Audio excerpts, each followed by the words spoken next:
Alrighty.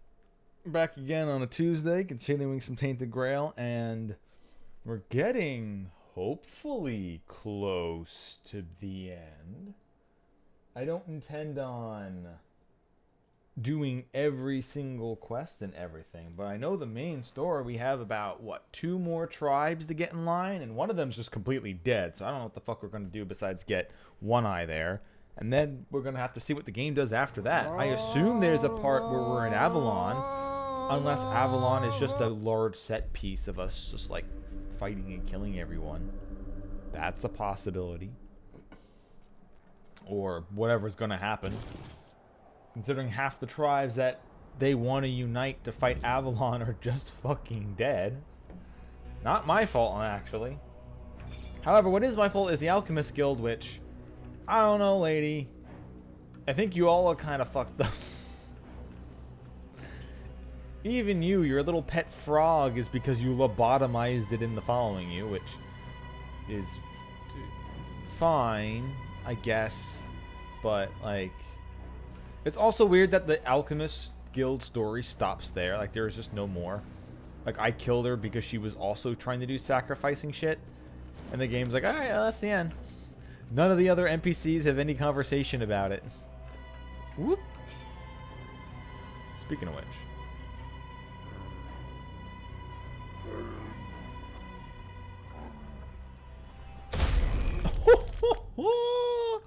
Oh, yeah, baby. Look at me now. Backstabbing bears the death? Yes, please. Stealth Necromancer's got some stealth back in his juices, whatever you want to call it. Has got some stealth back on the menu.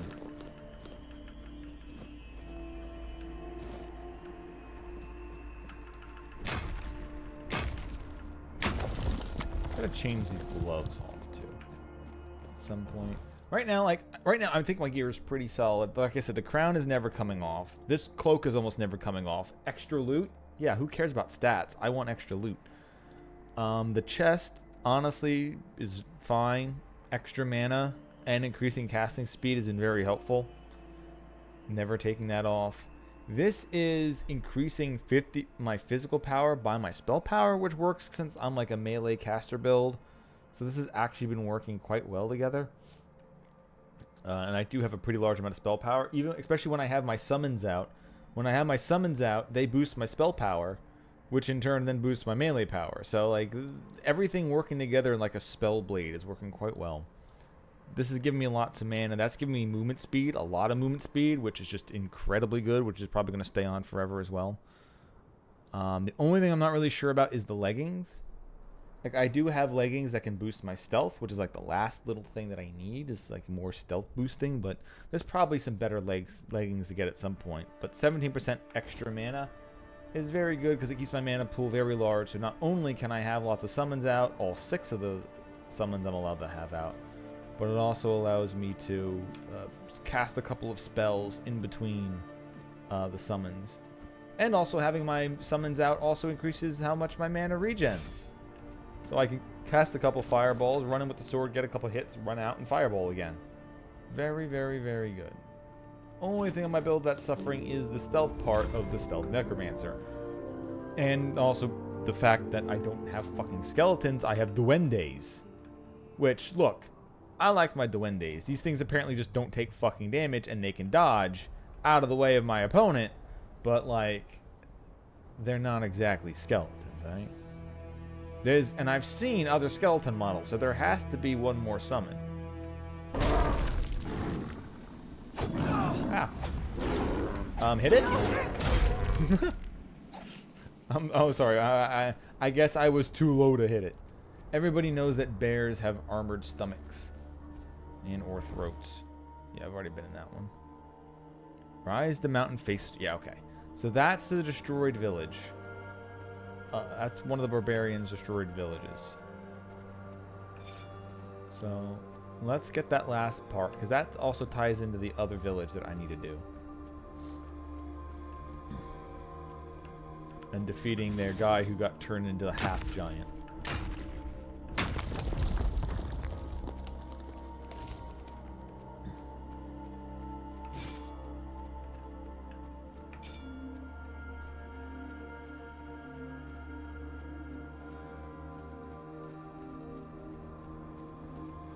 I wonder what the Elder Scrolls 6 is going to look like. Because this game has been very good to play. And it has also just made me think of, like, it's been, what, 14 years? It's been 14 years since the last Elder Scrolls game. Oh, come on, dude. I'm not beaten yet.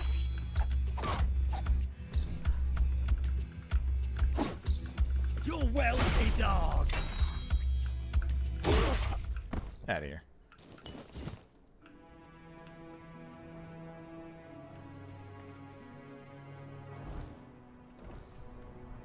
And I've enjoyed this so much. I wonder what an actual, like, extra large open world game would be like. Although I do like how this game. That noise? Who? Oh, come on, bro. How am I supposed to stealth when everybody's always looking at me from the start? Asshole. Out of here. Now, excuse me and let me stab you in the back like I'm supposed to, alright? None of this face-to-face melee bullshit. Stealth, necromancer. I'm not doing much of the stealth at all, even when I try, but still. I need to live up to my heritage. Boop.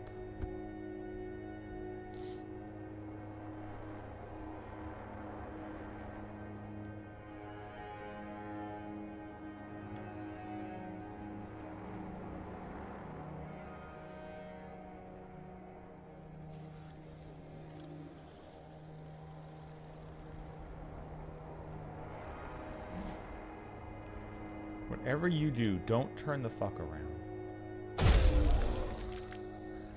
Like, oh no, he's getting slightly near. Time to start turning. I am getting very sick of that.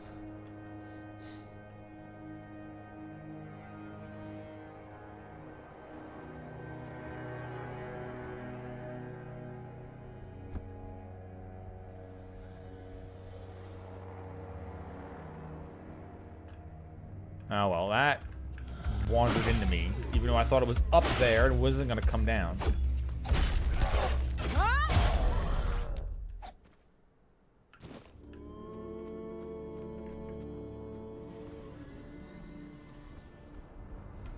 Whatever. What's the point?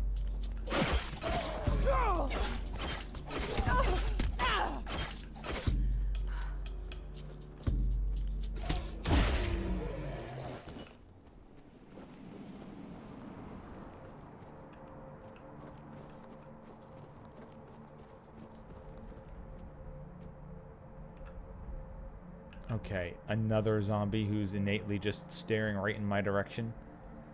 Let's do this.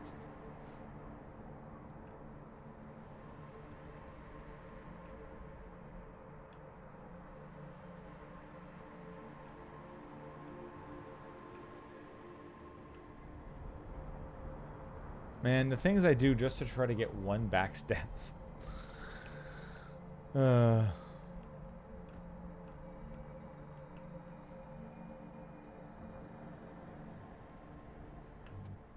Thank you.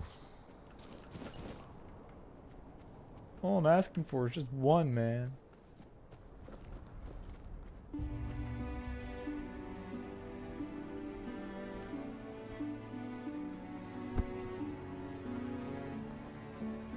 It's not like there's crunching noises in my feet in the snow or anything. Which would be realistic, but I don't hear the noises in game, and you better not hear them here. Message to Myrna, to my beloved Myrna. If you return to find this village sent, seek out another tribe. Go to the Volker and ask for their strength, the Sven for their cunning, the Ulfa for their courage, and the Thud for their wisdom. Accept their rights and bear their banner proudly. Remember, you are Gunvalder. Our blood does not falter.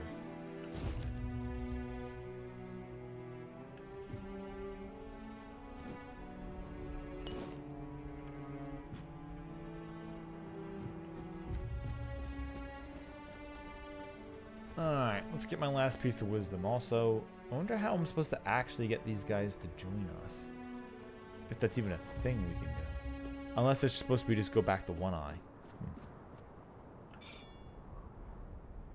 Well, for a sacrifice. An animal component of... Let's see, what do I have a good amount of? Yeah, let's just... Here's some spoiled meat. I don't think that's going to work. You know what? I can kill as many deer as I want. Here's a deer pelt. Whoop. Oh shit, are you about to tell me about your beacon? Disturb the silence of the stone. Speak, small one, and tell me why you stand before the summoner. I come to honor the giants and earn your favor. Honor, a rare gift from the living to the forgotten. But honor alone does not earn my blessing. Show me your strength, your will, and the bonds you have forged with others. Only then will I lend you the might of the summoner. Hey, I kind of already can do that myself. Anyway, I seek your blessing to defeat Thurgv. Thrigva, Thurgva, the goddamn, I can never say that parasite right. clinging to the pillar. He twists the old ways for his own greed, a shadow of what the Ulfra once stood for. If you wish to rid the world of his corruption, you must prove you are worthy of my power. Okay. Call forth your allies, mortal. The summoner respects not lone strength, but the bonds that carry us forward. Together, you will face this trial. Fail, and I shall remain silent forevermore. Okay, so do you want me to actually get people, or do you want me to just summon? Because right now it just kind of looks like you want me to fight two things. Although they are advanced Croakmaw, so I can see why. So did I just need to summon? Did I need to literally summon? Like, who am I supposed to get to help if it's not for my You have Duende? faced my summons and stood victorious. Alright. Few possess Whatever, I the don't think that should have strength to counted, but- endure. Yeah, And this fewer kind of still, sucked. The bonds This should have been to me going and overcome. finding people around tribes and You giving them are the help me with the worthy challenge. of my blessing. Take it, mortal, and carry the strength of the summoner with you. But know this, my power is not a gift. It is a burden. Wield it wisely, for it binds you to those you fight for. Go now. The giant strength is yours to wield, but their expectations are yours to bear. Do not fail.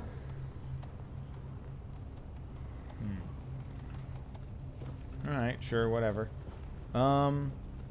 Yeah, so all the giant things turned out to pretty much be is just a fight for each one to get their blessing. That's basically it. Didn't actually need to do anything to assist. I don't know. Kind of weird. Hey, hey, buddy. Are you about to make another Dark Souls video? Frigid lands. It takes courage, or perhaps folly, to traverse the forlorn swords alone. Sit, Alone? Don't if you it see my pleases 6 you. friends? My A warm duendes? flame is rare here. The farther north you go, the less life you'll find. Nothing but snow, mountains, and the Dalrita, morning days long gone. From what I see, you travel alone as well. I'm an old Dalrita. I couldn't care less anymore. You, though? You look like someone who's never had to scoop snail roe from a fiend's guts. My advice, leave them be. And if you're fool enough to poke one, run like hell while you still can. Don't worry, I've tend already to killed a bunch of explode. them. Who are you? I am Vati. Little else of me is worth knowing. Yet, you asked as though you seek some greater tale. Not in my case, stranger. I'm just an old man, exiled from a tribe long ago. You, however, seem sharp, strong, and you're not from here. That much is clear. Now, it's you I'm curious about. So tell me, what brings you to the Forlorn Swords? I seek artifacts for King Arthur. I wish to understand the nature that dwells within me. Hey, that's a proper question to ask. And perhaps there's no better place to lose oneself entirely in such a quandary. I once knew a man who faced a dilemma. It lingers with him to this day. Luck was not on his side in finding answers to his questions. Gerfan is his name. A good man. Hey, I'm You should doing a meet shit him. for him right now. I think he'd Already gladly met have a him. chat with you. Oh, he's a salesman? Oh, he sells arrows. Okay. Well, I don't use those. Sorry, sir. I don't use those. Not in this playthrough. Not in this playthrough. Basically it. Alright, cool. Well. Alright, so I have that for the giants. I am going to want to... I might want to have these guys on again in a minute, but not right now.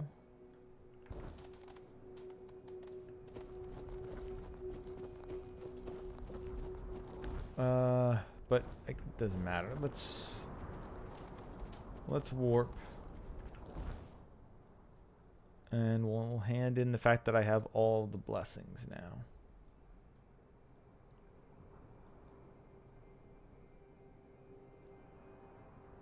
It's the big one. It should be over here, right? Oh, there it is. The one behind it is the magic people who are already in the dream. Aren't going to be helpful to anyone.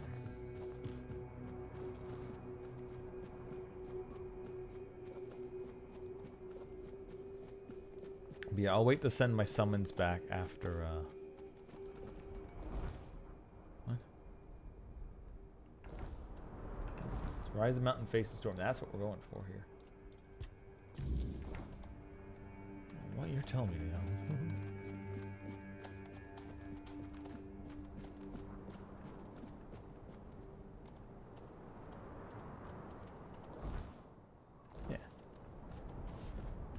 Into the blacksmith, and they'll tell me what to do with this blessing that I have. I think. No, it's not. Alright, never mind. Did you have anything I even wanted? I mean, you do have wood. And I do want wood. Because I can take that wood, and I can take the...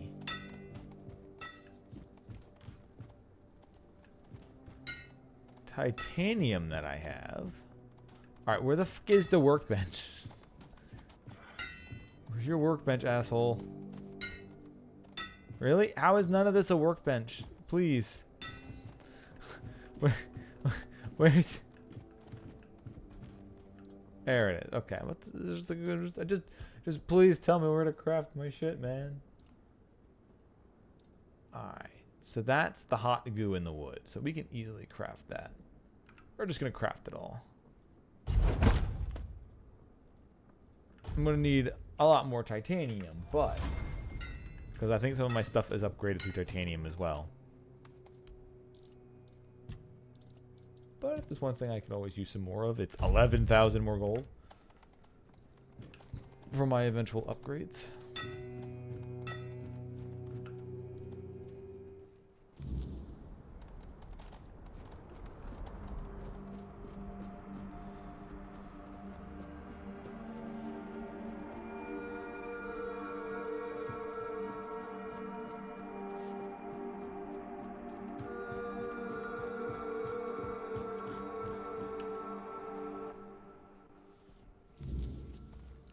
Okay, now I got all the pieces. If you would be so kind as to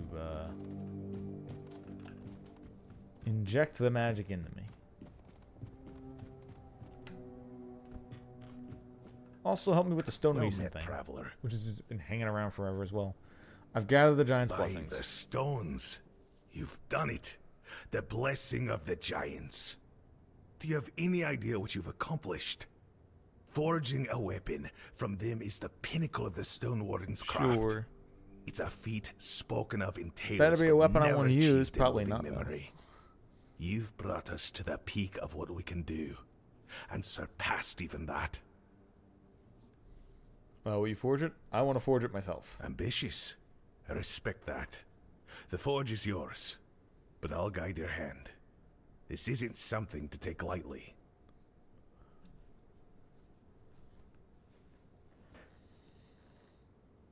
You've earned this moment. A Stone Warden in all but name, shaping the strength of giants. Use it well, and make it count.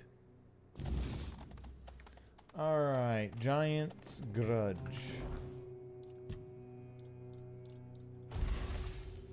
Giant's Grudge. Blessed by the strength of the giants long gone, its weight carries more than steel. The only blade known to wound Thurgriv's cursed immortal form. It's very, very, very low damage, but apparently it's supposed to be able to hurt him, so. However, I'm not going to put that on in case to that one. I'll swap out my daggers for it for now. Boop. Alright, let's see if it works.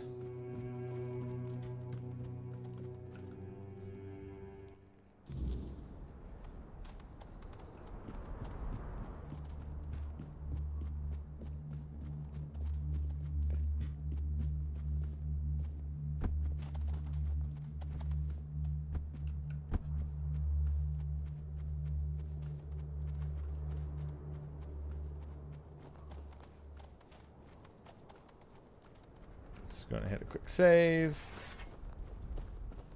Alright, let's see if it works instantly. Fuck talking. Okay,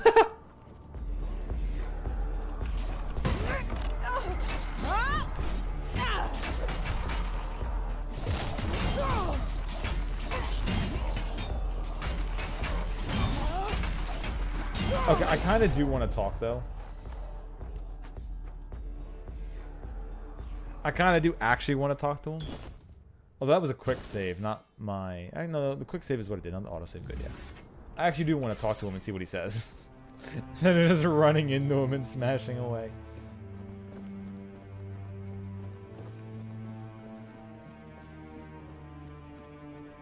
You return, but not as before. I see the giant's blessing. I can't wait upon to get you. your armor set. Their mark burned into your soul. Why would they favor such a feeble creature? I don't know. Your lazy Jarl pose just isn't up to what their standards. I challenge you in the name of the giants. Your reign of corruption ends here. The giants, they abandoned us long ago, left us to rot while they slumbered in stone. Their blessings mean nothing to me. You think their favor makes you worthy to face me? You are nothing. I am the lone pillar, the chosen of the gods. No mortal or giant can unseat me.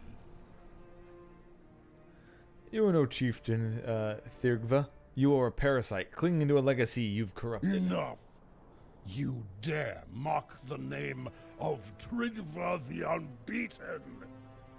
Then come, walker in the weirdness. Let us see if the giant's blessings can save you from the wrath of the lone pillar.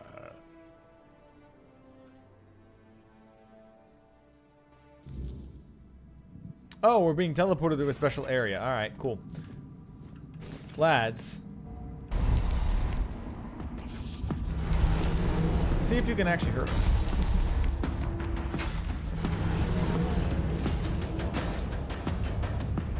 Okay, it looks like they can't hurt him.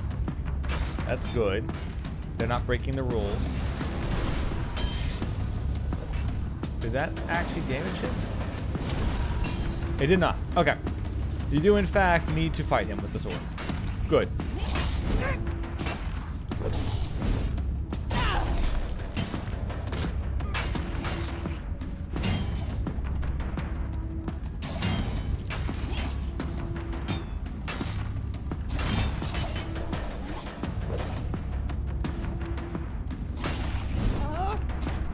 Although,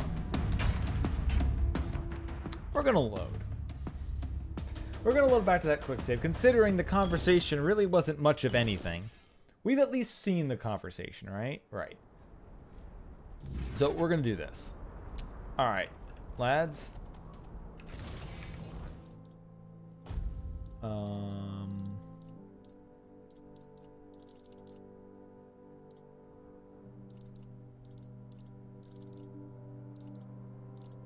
I always forget what it looks like.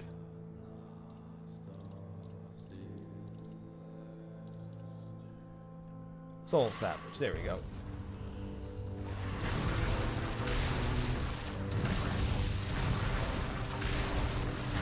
Wait.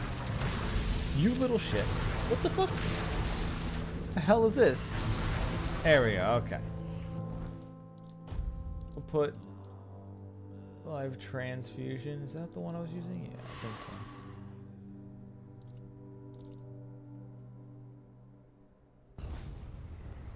Alright, just gonna put this back on and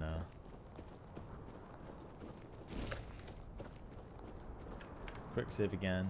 Now, back to our regularly scheduled programming.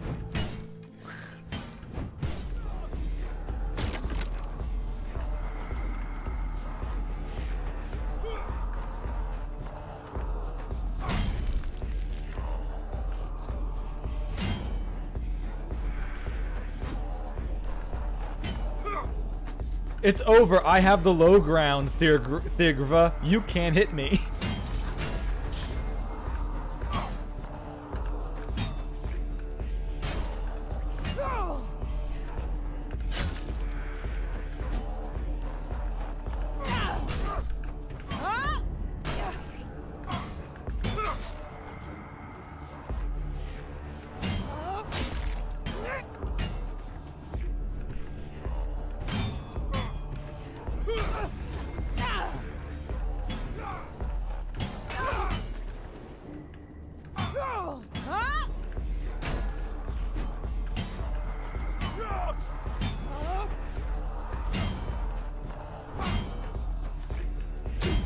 Get out of here. Hey, I'm almost to the nice level. Thurgriva's axe and his entire boot of armor. Oh, he was red plagued. Okay. He was infected by the red plague. That makes sense. That's probably why he didn't give a fuck and sat up on the chair.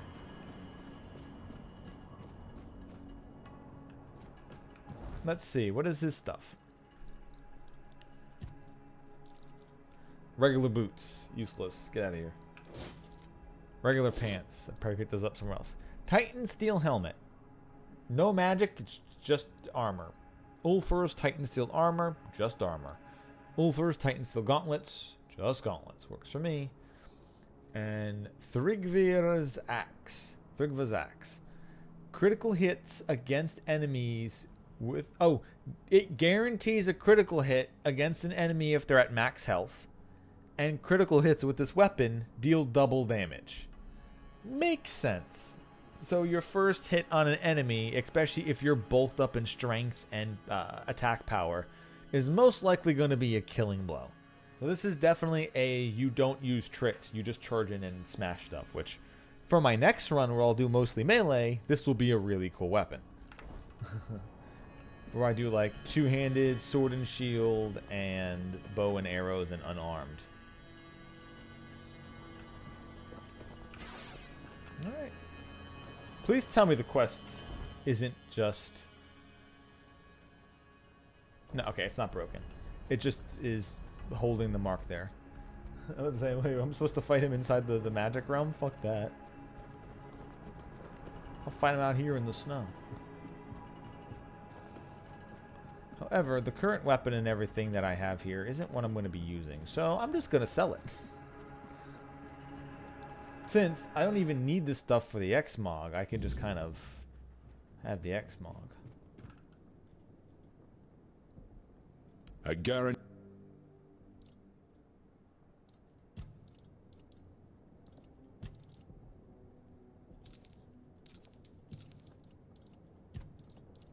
Hey, your chieftain? Yeah, here's his axe. And then I don't need to have this weapon equipped anymore.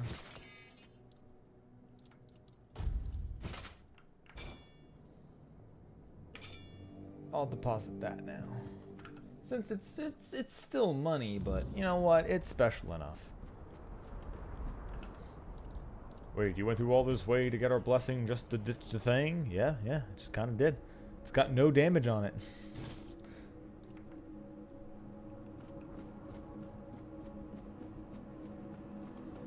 Apparently he was all in on the invulnerability. He's like, I don't need no stamina.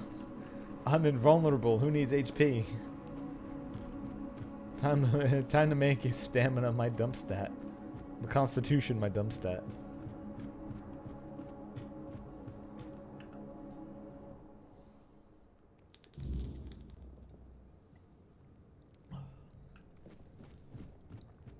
Alright, buddy. It still says I am ready to thrace Thrigva, but since I killed him outside of the... Uh-oh, did I actually break it? Well met. Until next time. Oh no, it's just broken. Okay, I'm supposed to fight him in the... Alright, fine.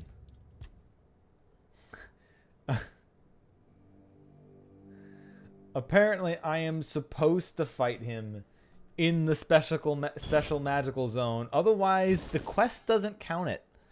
For some reason. I don't know why. Sure. All my guys are gone still, so let's do it the old-fashioned way. What? Alright, back to having another cool two-hander fight. Bring it on, bitch.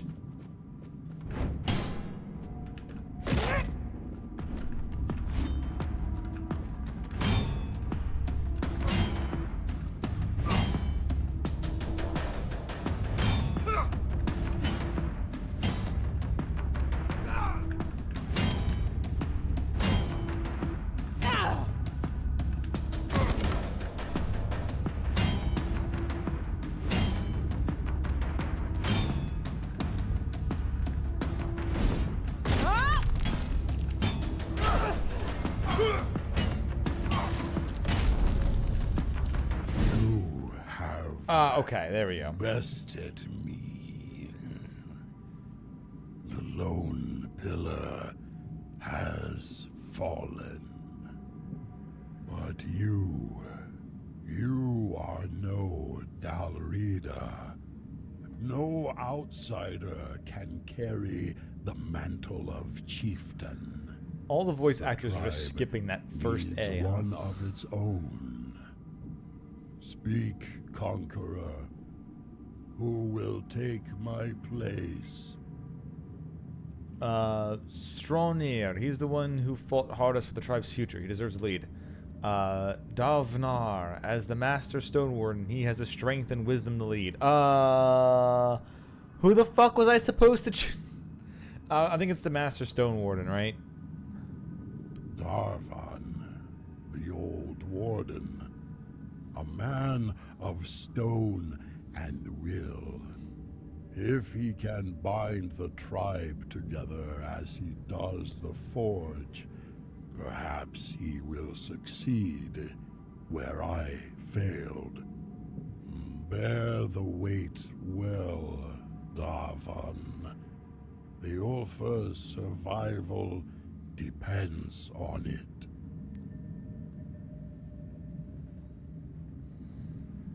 Lead them better than I did.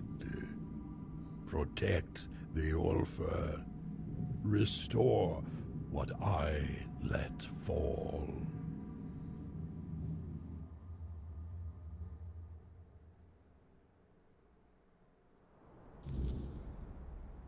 bravely. And I have Oh, he does leave his stuff in the chair. But Okay. me, chieftain, I never sought such a thing. I've always been a stone warden, shaping steel, not people. You are a man of honor, strength, and skill. I trust you completely. With you at the helm, the Ulfar will regain their strength. Well, if this is what the tribe needs, I'll bear the weight. The Ulfar deserves a steady hand, and I'll do my best to give them one. Just don't expect me to enjoy it. The Forge was a far simpler place to rule. Can you go to the moot now? What's your plan to lead the... Can you go to the moot now? Out of the question. Oh, for fuck's Don't sake. get me wrong. I respect my brother's faith in a united Dalrita. But let's not fool ourselves. The Dalrita are anything but united. And this so-called rebellion of One Ice is bound to collapse. Right now, It is if you we don't should be show worrying up. about the weirdness. Not another damned war with Camelot. I can't lie. I just want you to go to I the thought moot, going to bro. the moot might have been good for us. The Ulfar could use a place at the table. But maybe Darvan's right. Alright, well, After that's the another whole fucking try that damned ain't mess fucking with going. Thrygvi, we need to So stop far, chasing other 2 people's out of 4. wars and start rebuilding as a tribe. And now, I've got not only the Stone Wardens to lead, but the whole pack of stubborn Ulfar as well. And I will lead them, but not by barking my orders like Thrygva did. It'll take years to remind them what it means to be Ulfar. What's your plan And to now you lead the ask me, Ulfar tribe? After deciding their future with me at the helm? Ha! That's bold of you. But don't worry. You've got a good instinct. That whole mess with Thrygvi, it infuriated me. I'd be lying if I said I hadn't imagined what I'd do differently. Had I been the one to earn the giant's blessings. And I've got a thing or two up my sleeve. Warriors need a steady hand to lead them. But they also need respect. Just like the Stone Wardens. So strength and respect will be restored. That much, I promise. Ulfar needs a leader, not a loudmouth. I'll remind them of that. Now, I suppose I should see what kind of mess I've inherited. Alright, well, that's another thing I failed. Oh, I got a King Arthur breastplate. Neat. And now I'll take all the Thrygvir shit. But, oh boy, that's another failure on that quest. Alright, so I already know what everything else did. What does King Arthur's breastplate do? When damage is taken, physical damage, spell power, attack speed, and crit damage increase by 5%. The effect disappears after 5 seconds from the last hit. You deal increased damage to 4 dweller enemies. Nice.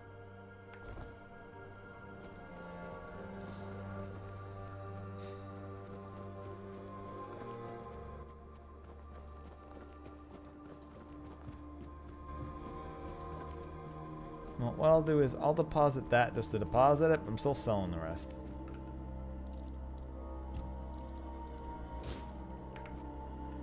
Also, man, I suck at reuniting the tribes.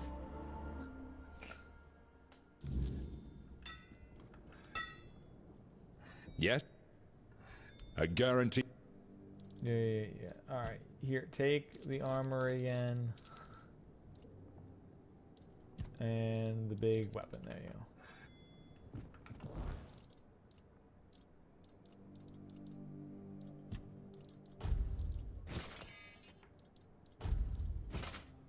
Put the dagger blades back on. And then let's actually go check out this, right? Grindstone. Transmog. The chest, right? I know I just put this on, but...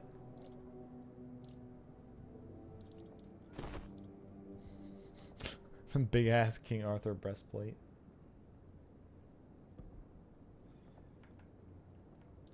Let's not do that for now.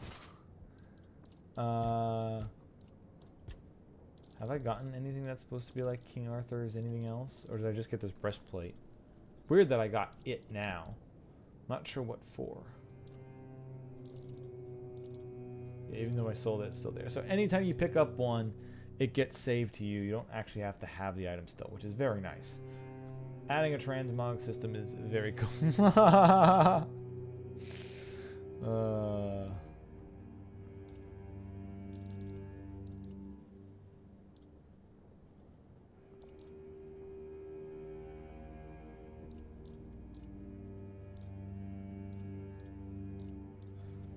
Fashion Souls is back, baby. It never left.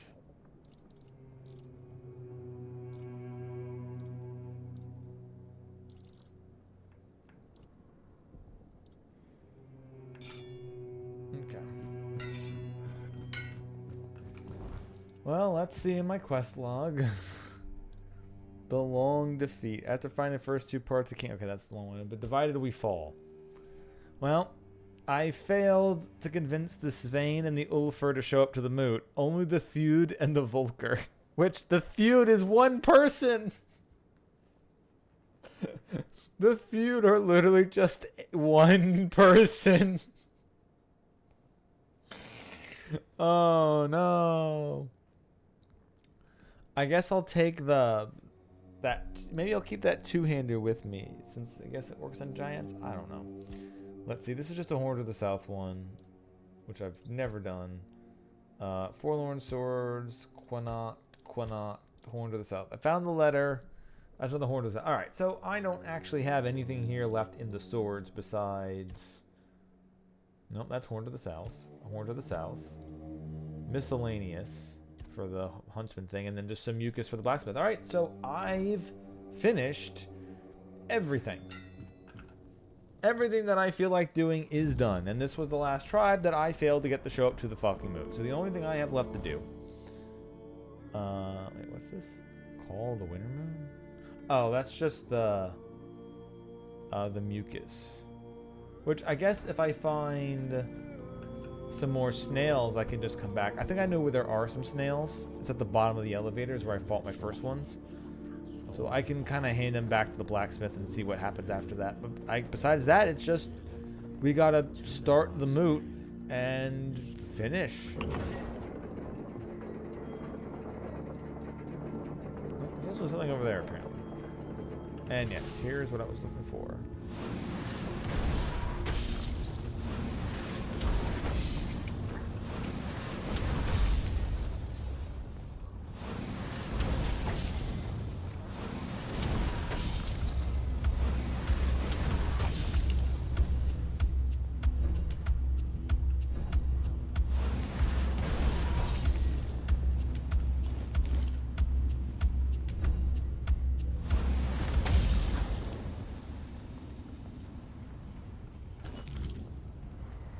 Okay, that's all I needed. Now to go back up.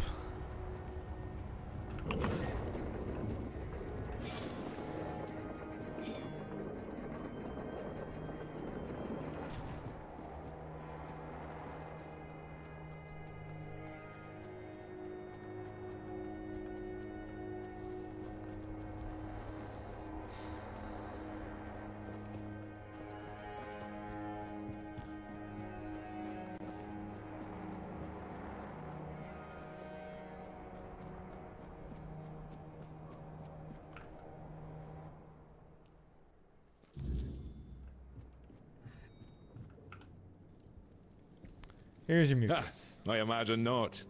If I were some magical fellow and died only to become a frostgrot, I wouldn't be happy either. Thanks for this. It seems my project's tougher than I thought. I only hope what it needs is more ingredients, not more skill. I'm a stone warden. My forge song ought to be strong enough to handle this, but still, something's off, like I'm missing a piece. Will you tell me what you're working on now? Fair's fair. You've earned that much. I'm the Stonewarden Brotherhood. There's an unspoken rule. Every brother must create something unique. Not just a fine sword or a sturdy breastplate. Something more. So, I set my sights on forging armor that repels the weirdness. Or if not repels it, at least hides the wearer from weird spawn during night travel. How's it going? Honestly, poorly. I've been experimenting with different materials for nearly 30 years. Nothing's worked so far. The best I've managed is armor that deflects thewed magic. I haven't tested it on other mages yet, but maybe it works on them too. Still, magic and the weirdness, they're not the same. They're close, yet entirely separate. This needs a different approach than a simple anti-magic armor. Well, that's a brilliant idea. I thought so too. Though lately I've started to doubt whether it's even possible. We Dalriada don't understand the weirdness like the Picts do. Or the Druids. But the inland folk saw to their extinction long ago. My tribe, on the other hand, isn't very welcoming. So no Pict has set foot near us in years. Even if one did, the Brotherhood would see asking for help as weakness. That's why I need to do this alone. What else do you need? I'm thinking the brain of an ice weaver.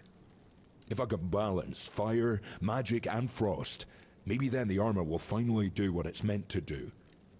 But enough talk. We'll see how it goes. If you come across an ice weaver, I'll gladly take its brain off your hands. I probably have one somewhere.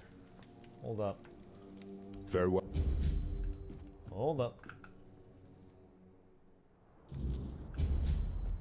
Also, what did I get? No. Oh, Fool's Rush. Ice magic on my blade.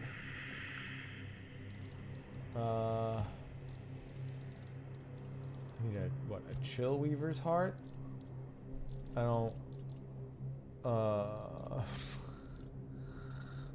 What does it look like, sir?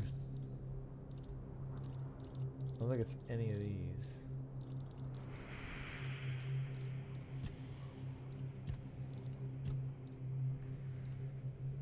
Oh, take. Yeah, that's why it's not showing up. I wish I had a search alphabetically ability.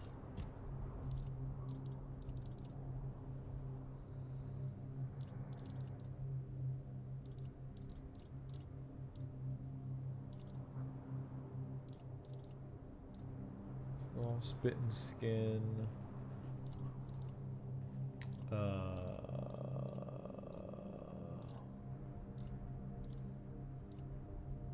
I don't even know where I found Chill Weavers. I assume I have.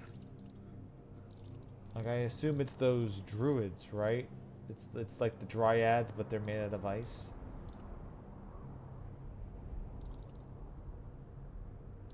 I have an essence of sin. Does that work?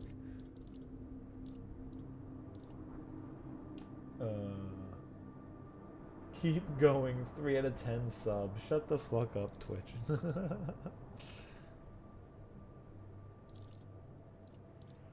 Let's see. I don't think any of this thing are their frost brains.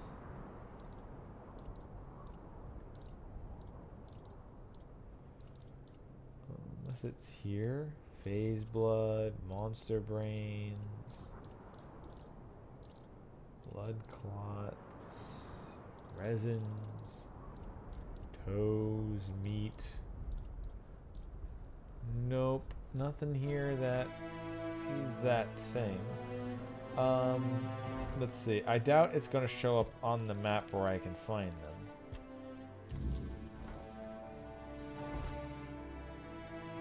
Yeah. I don't... Okay, here we go. Journal. Brimshade, Frostbitten Warrior, Ice Weaver. It is one of these things. Okay. I've seen them around.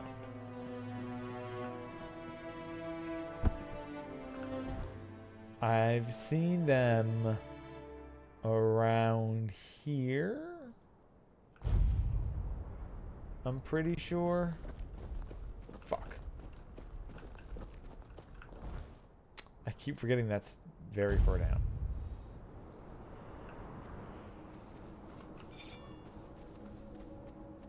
Yeah, I got no time for regular zombies.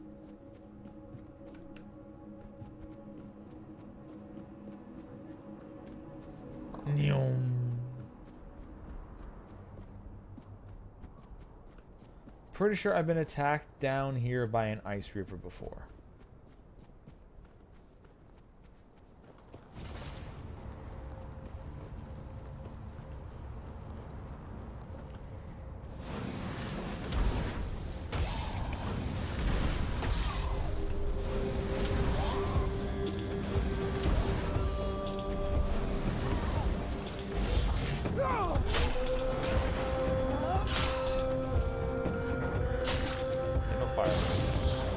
That thing hurts enough. Wait, how is it not? Did I get her that time? Jesus. What? How did I not get her?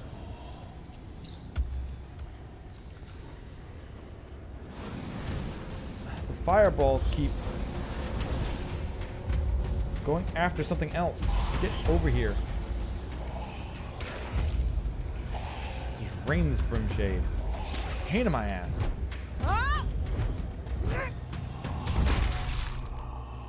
Now that you're out of here, where the fuck did... Where did that stupid thing I actually wanted dead go? I better be able to find its body. Because that's what I actually... Oh, come on. I don't even know where that thing died.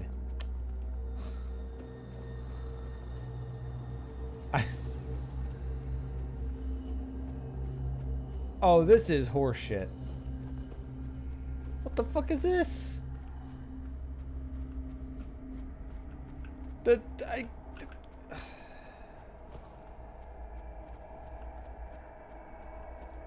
Where's the thing I wanted to kill? Why is it not here?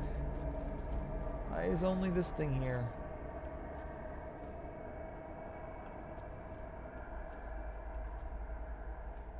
Like I'm trying to look for like an aberration in the snow that'd be like, ah, this is the body.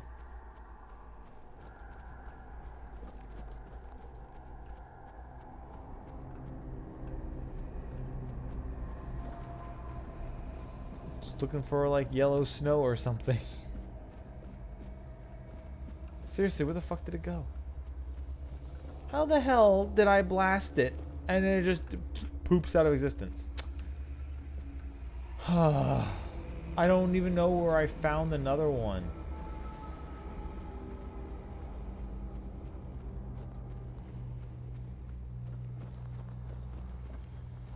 Honestly, get fucked. I don't care. I'm out of here. I'm doing main plot. This is bullshit.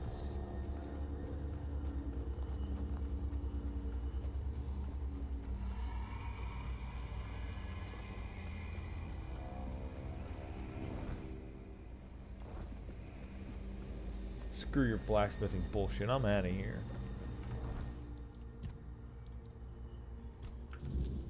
Yeah, the quest is called Divided We Fall, and I've literally divided the tribe, so looks like you guys are gonna have a hell of a tumble.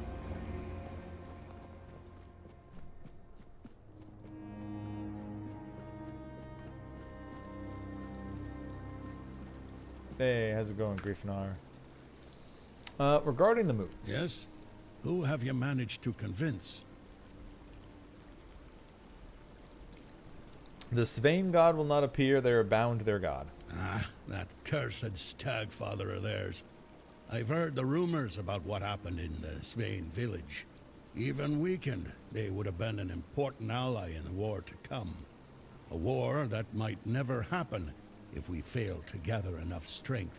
Well then, if they prefer to worship a god who slaughters his own followers for amusement, who am I to judge? If that's truly their decision, perhaps it's better they don't join us. Elder Yingvi said she will answer your call. How did you manage to convince the Twyde tribe? They've always kept to themselves, no matter the hardships we faced. You've done the impossible, And I want to give you an artifact the Toyd tribe once guarded. Here, a part of the king's armor they were tasked with guarding. It will aid you as Oh, you right. face So the so this challenges is of to the get King king's Arthur's threat. armor pieces, but I guess I'm not getting the other one. I should have gotten that after I beat him. Maybe I did get some pants or something from Arthur. I don't remember. Angvar has declared his intent to come. Could it be that the Volker have uncovered the truth about Mother? Unbelievable. Of all the tribes, I thought the Volker would be the least likely to show. Even more than Take the these Thud? pieces of the king's Thud? armor, once guarded by the Volker. A gift in return for the help you gave him. May they serve you well in the king's threat. Alright, so I got one even though they didn't want to come, but they were happy and they gave it to me. Two who came, you gave me their armor, and the final one, I don't think I ever got one unless I did. I have to check my stuff. But Darvinaris has become the new Ulfio chieftain. He wishes to focus on rebuilding the tribe, so he will not answer the call. My own brother, and this is the knife he stabs me with. Yes, that's Darvan for you. As stubborn as the hammer he swings in that massive forge of his. Of course they had to choose him as their next leader. And without the Ulfra tribe, I can't see this war happening. They are our best warriors and smiths. We might as well march on Camelot with our bare asses. Alright, well, that's all of them. Go now, my king, and reclaim your crown. All the tribes can do now is patiently wait for your return. Okay. So the rest of King Arthur's armor is you have a 1%. You have 1% to instantly kill an enemy that has less than 50% health. Increases critical chance by 25% when your health is below 50. And deal increased damage to four dweller enemies. Increase critical damage by up to 100% depending on missing health. You deal increased damage to four dweller enemies. Okay, so it's all just four dweller killing shit. Figures that's about right. Yeah, I'm at 86 pounds, even with this extra armor. I got plenty of weight on me. Let's go.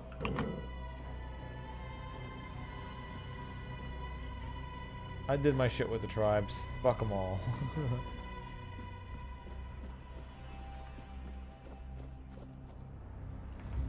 Just going to quests. Yeah, the long defeat. Here we go.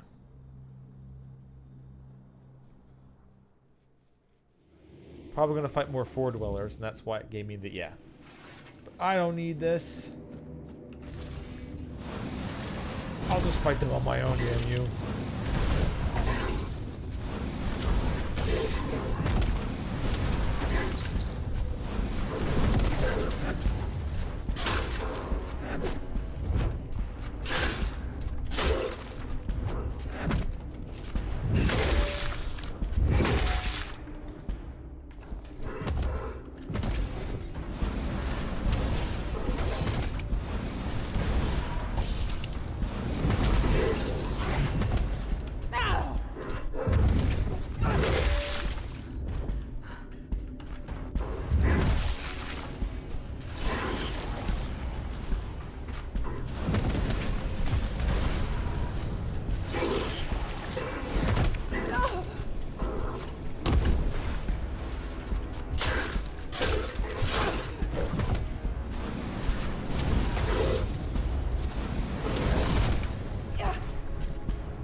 Get out of here. I've got my magic using sword skills, baby. Can't touch this. I've got spells, I've got swords. And you haven't even begun to see my main course. Stealth or necromancy. Okay, stealth's not going to help me in this at all, but you haven't seen stealth or necromancy yet, suckers.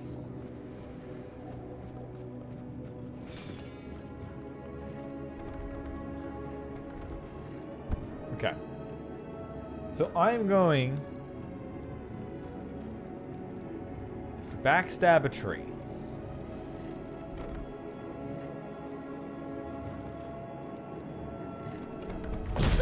Yeah. I backstabbed the tree. Whoop.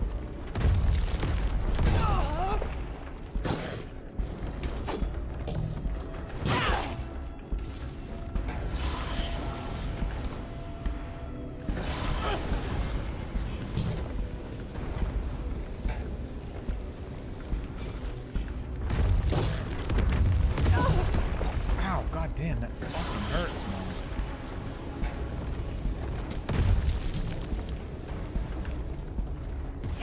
How did you hit me? Dude. That is such scum. You should not have hit me from that. I don't know how this thing hits from fucking miles away like that. It's absolute bullshit. But whatever. Next time I'll put out healing potions, so I don't have to worry about that. In fact, next time if I want to do something like that, I should probably put on double draining. And I can double siphon life instead of fireballing. Have that with like a fun melee check.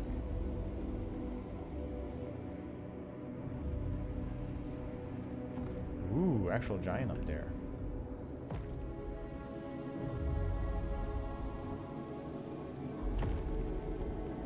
Well, let's see what I can do without actually using my summons.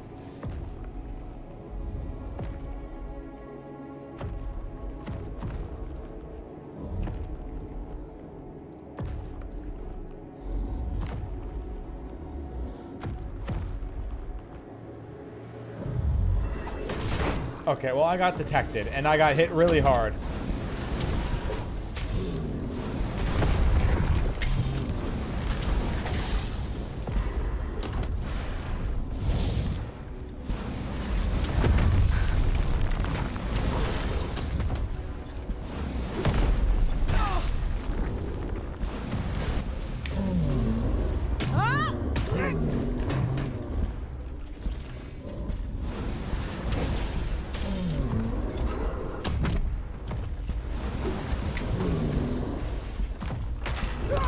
Oh god, he's not yet knocked my ass flat.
Keep going. Yeah, alright, his own guy is down. Now, let's get the artillery raining.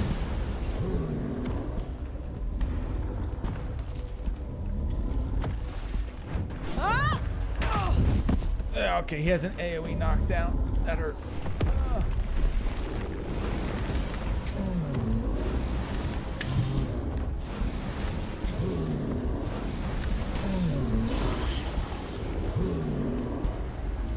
But I've got speed. And a good suck.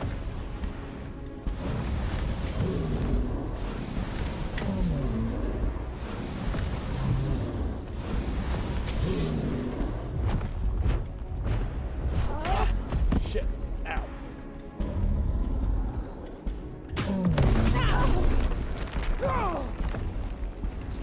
Alright, back to sucking.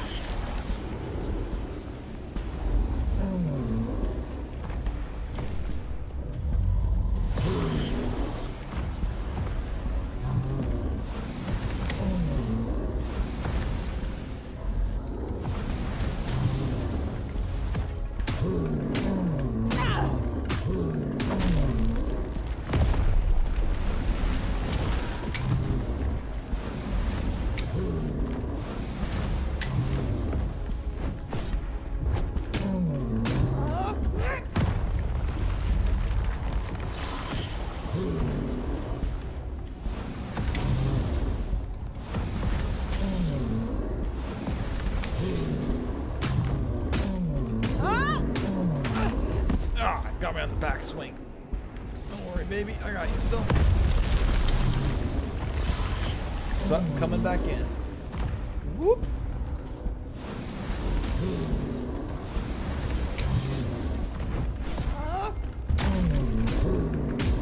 Yeah. And then you cut them down by the knees. See, I don't need my summons. You think I'm all summons? Little do you fucking know. I'm a lot more than just all summons. I'm mostly summons. Let's see. I think I got a new thing that actually works for summons too. So yeah, Four Dweller Shield. Pretty neat. Charged by killing. Summon an undead camel at the... okay, so you kill a bunch of things and you get an extra summon. Sure.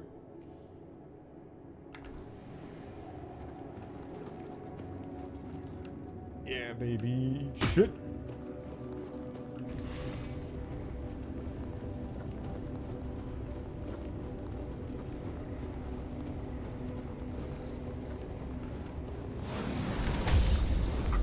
Oh, the exploding bugs. Yeah. That's one of the summons I could have had before.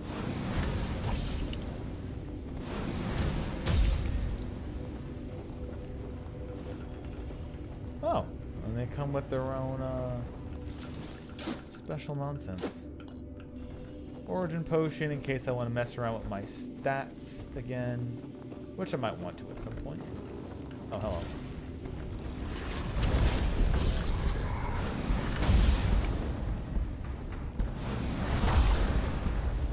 Thank you.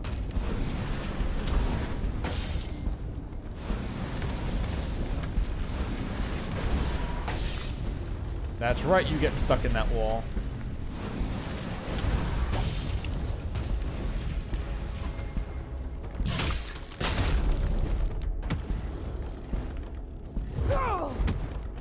It's over, Anakin. I have the low ground. You can't hit me from here.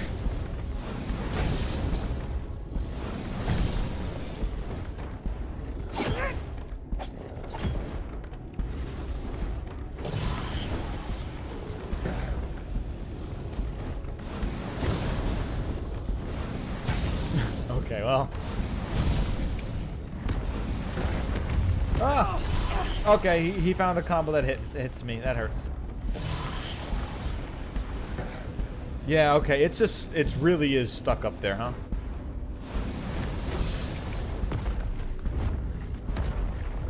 Okay, never mind. He has the advantage with the high ground in melee.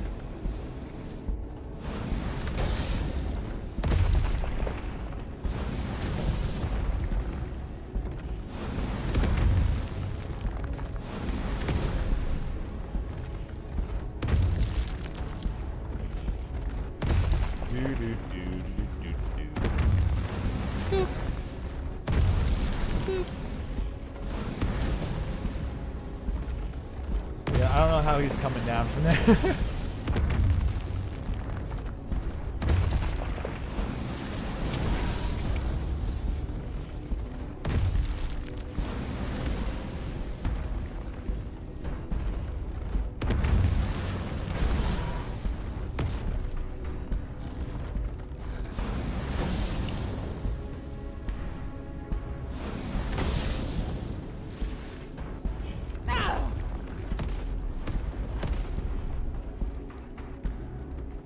Yeah, I don't even know how to get to him.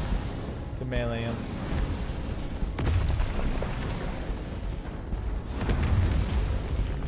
Just put him out of his misery. Thank you.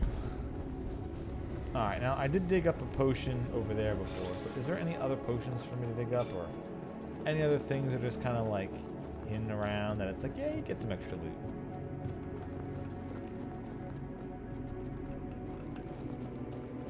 Although I do think it is really neat that there are actually other Four Dwellers to fight. It's not just that one, like, ghost dual-wielding one. There actually is others, like the one with the shield I fought with this giant. Which was a nice pairing. Instead of just a giant. Or just this new Four Dweller type.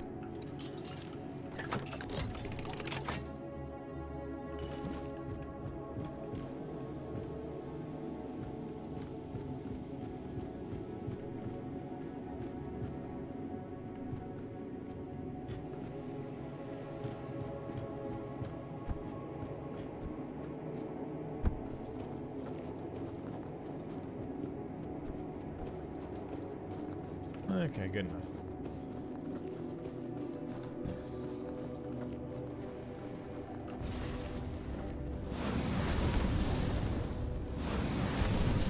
Really?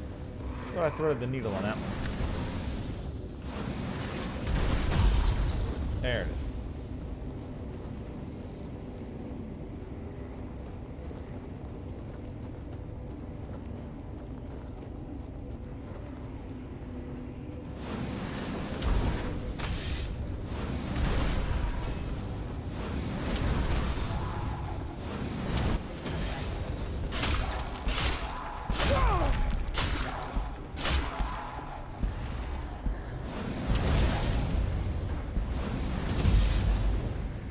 Two for one. Thank you, splash damage.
We're gonna eat some soup. Then I'm gonna swap back to toothache medicine, and then I want to see if I can actually do backstab damage on a giant. So I need for it to not randomly wander around, and for me to actually be able to backstab, or not turn around and see me instantly. Like, dude, come on, wander somewhere else, bro.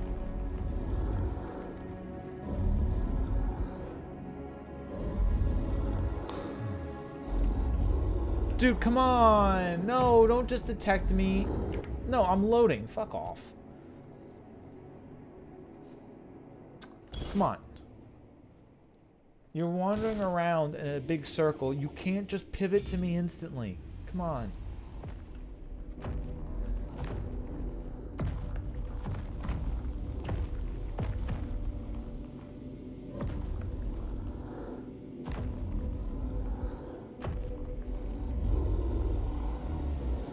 Go over there. Go away. Come on. No, stop. Rotating towards me.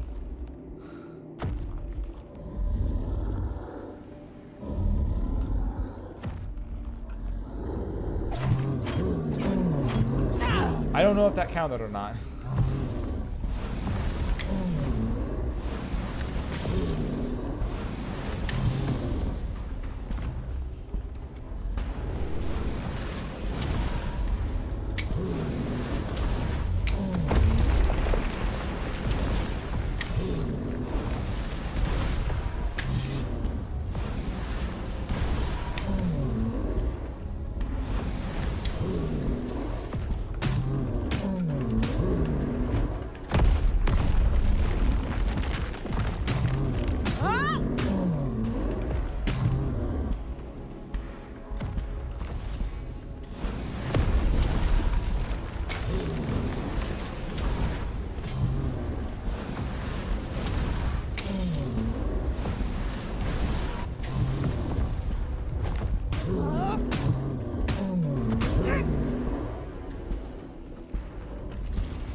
Thought I made it through that on time.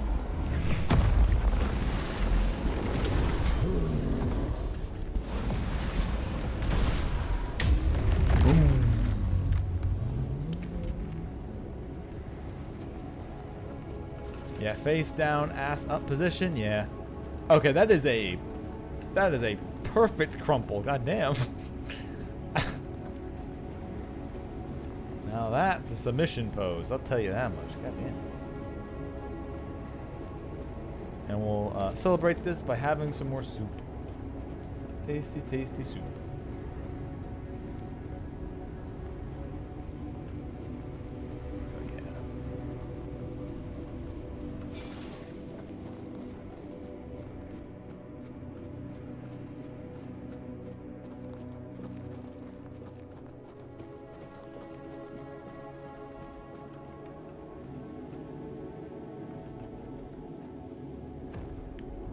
This isn't the end yet either.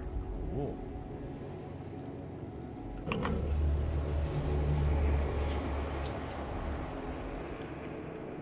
Form my tendrils.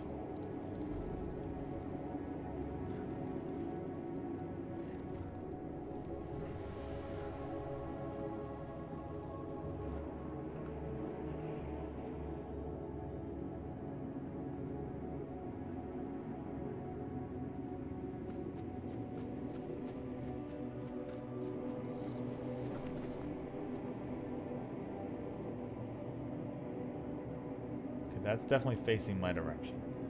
Can I actually distract it? Because the rocks never seem to work.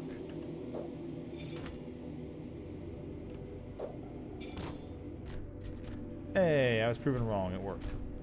Finally. No, don't do. I really fucking hate this. Come on. Come on. You were literally facing the correct direction. The moment I got semi-near, you literally just pivoted. Like, fuck off. It went from didn't know where I was to, oh, well, now I'm just gonna spot you. I really still think stealth is broken in this game. Dude, no, it did it again. Come on. No.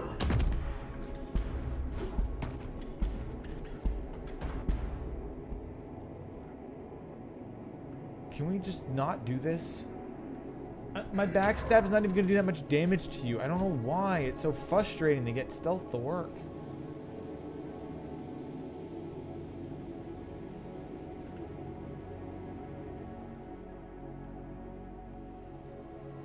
Like, the rock doesn't even work unless I throw it right next to you, and then you literally just turn around and saw me anyway.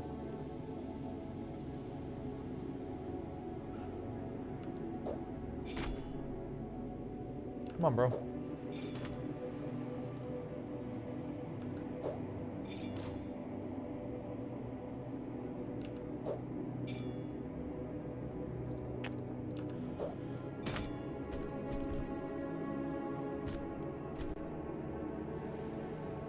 Dude, come on. Good. See, I did a good amount of damage to you like that. Thank you for letting me at least get it.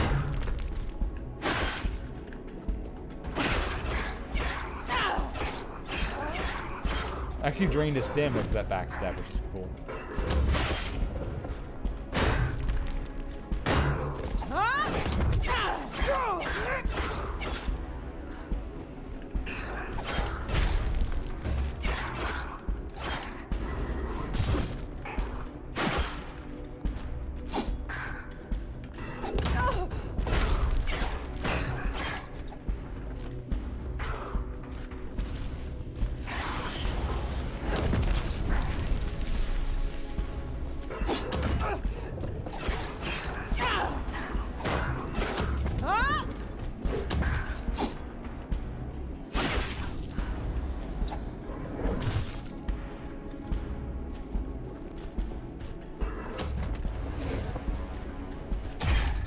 Got him.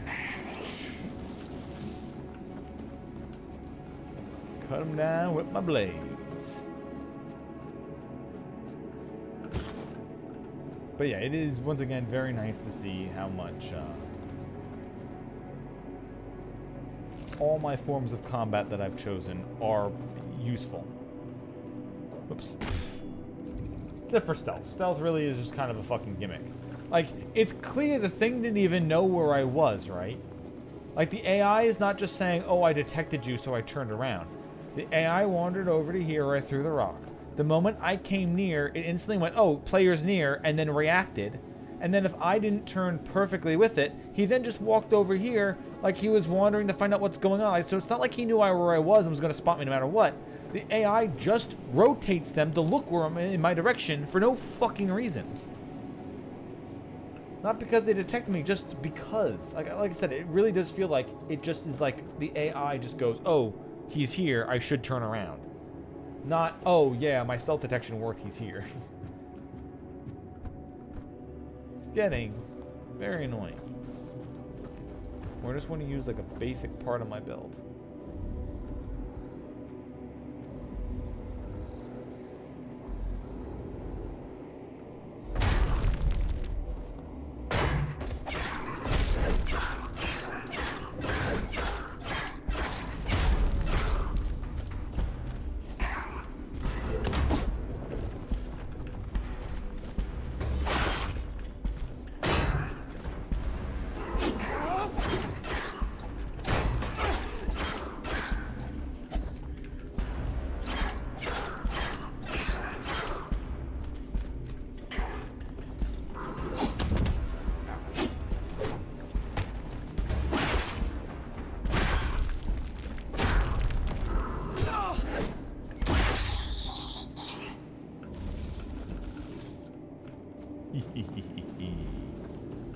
See, that time he didn't just turn around. I got a good backstab, ate through his stamina, gave him a quick little stun, and was able to just start hacking into him.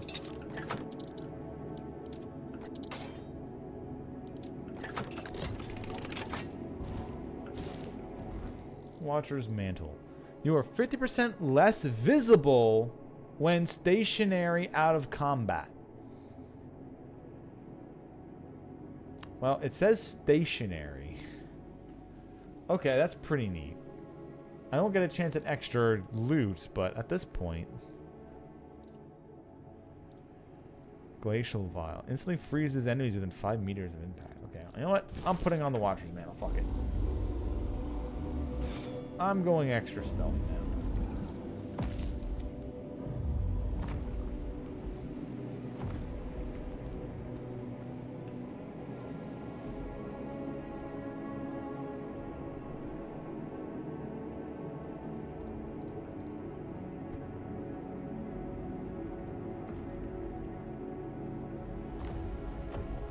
So is it really just that I needed special items that make me less visible? Because stealth and dexterity only lower my sound, but my visibility is unaffected by anything? That kind of sucks. I gotta look to see if I ever found any stuff that reduces my visibility. I would love to go around in a group of areas and like stop, backstep something, stand still. No one sees me. Go to the next one.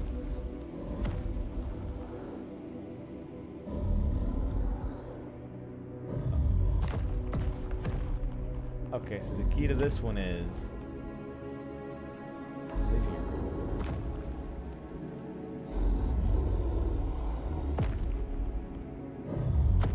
The key here is getting the giant to wander away.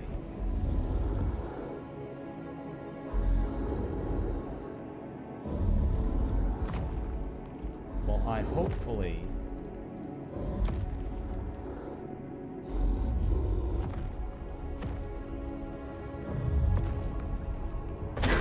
Yeah!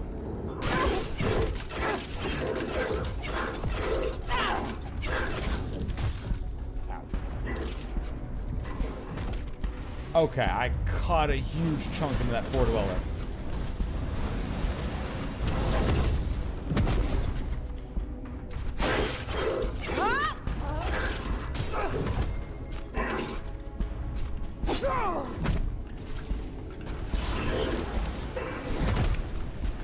Sucker, watch it with stairs.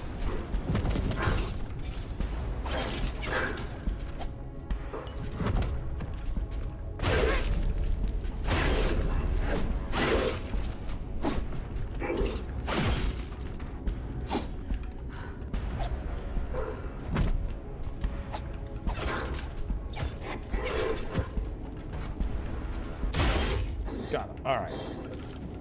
You're down. The giant, I don't think he actually saw me. Also, I gotta put a new,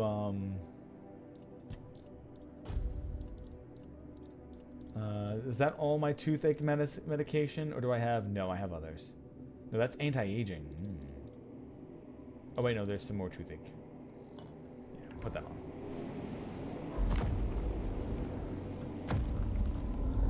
Nope, you can't see me.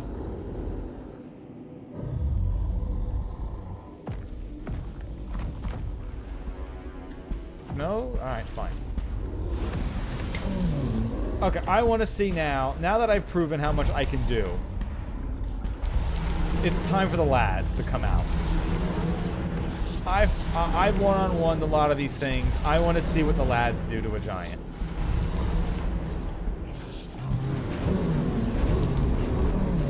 Get 'em! Get 'em, duendes!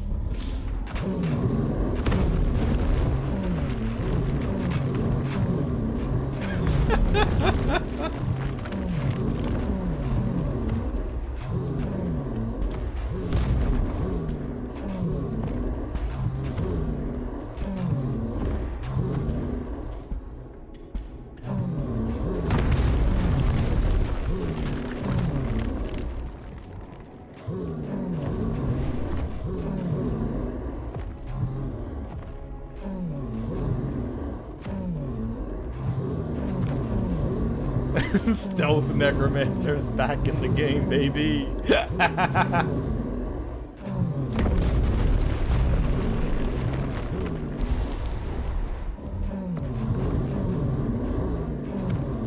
Man, my little guys are overpowered as fuck. Okay, so that is one issue that I've been having with summons, is that they're too, like, these things are too good. They're just, like, he's doing strong, powerful swings, and they're not taking any damage. And I don't know if it's because he's just not hitting them, or they just are so defensive, they just don't take I don't understand it, how these little duendes, these little goblin thingies, just stand there and don't give a fuck.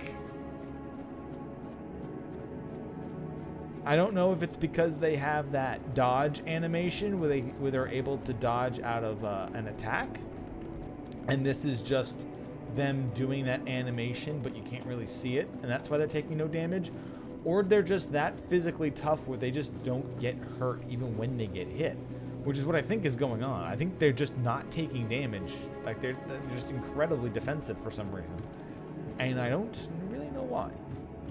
Because I don't think they're dodging the attacks. I think they just don't give a fuck. They just stand there like, it doesn't matter.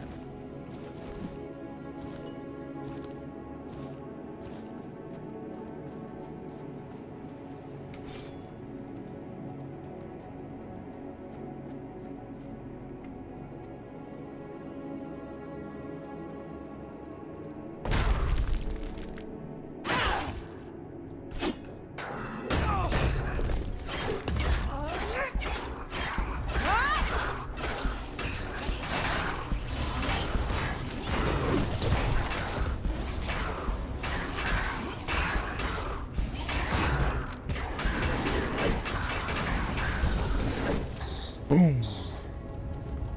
And now back to our regular scheduled programming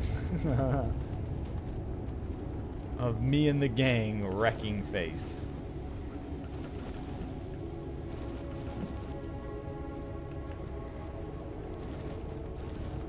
Because that was like an interesting thing that I had to do early on, right? If you remember, I had to like keep summoning the skeletons because they kept dying super fast, which was a bit annoying sometimes. Because sometimes you were just like, oh my god, can my fucking thing stay alive for more than one hit before they fall down? But there was a nice bit of gameplay there when you were kind of like juggling between two of them. Like, I can keep some things alive for a certain amount of time, and then they die, and I gotta summon more.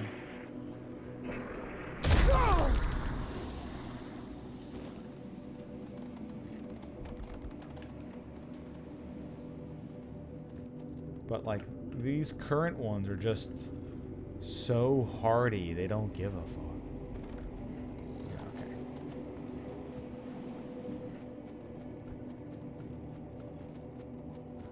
These little goblin things are just very, very tough. And I don't know if it's because they are tough or because just... Like, I don't have, like, another equivalent level of summoning. Like, I haven't gotten another skeleton to summon, so it's not like I can summon that particular skeleton and go, well, now I know. It was just the...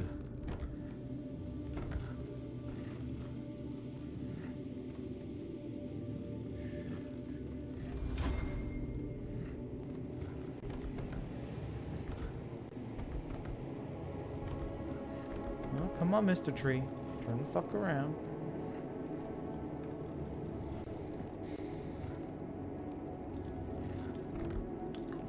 Thank you.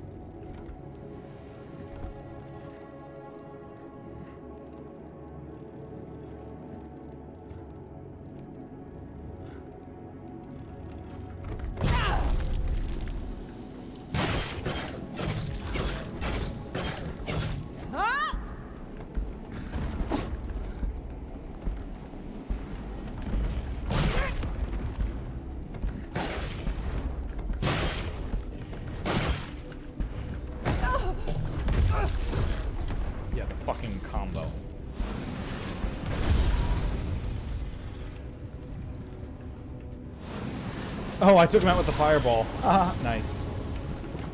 I even drank a toothache potion and everything.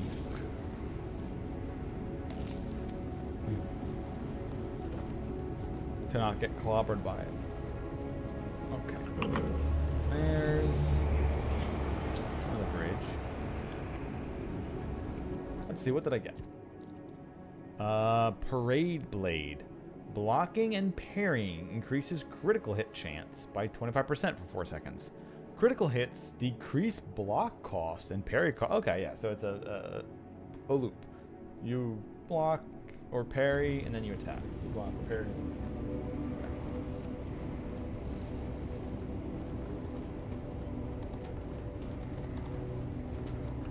Now, the real question is, where the fuck am I going?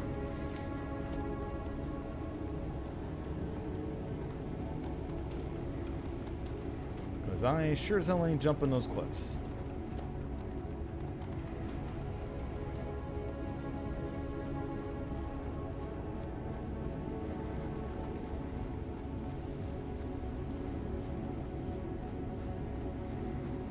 Unless this was just to walk by. I think this is just to walk by because I didn't go through the main vestibule. Through the big gate.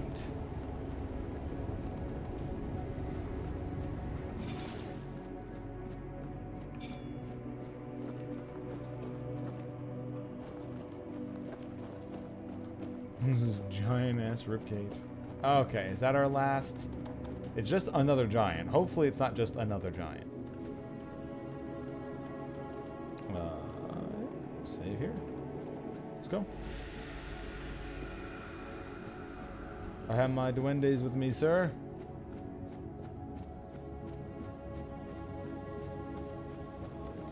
There's Arthur's crown. Am I just taking it, or? Yep, okay.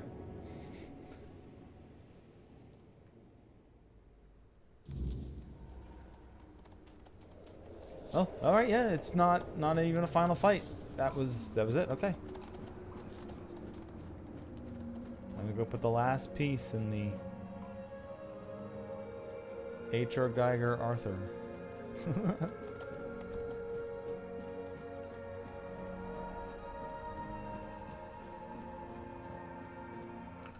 I am his burden, the man beneath the myth.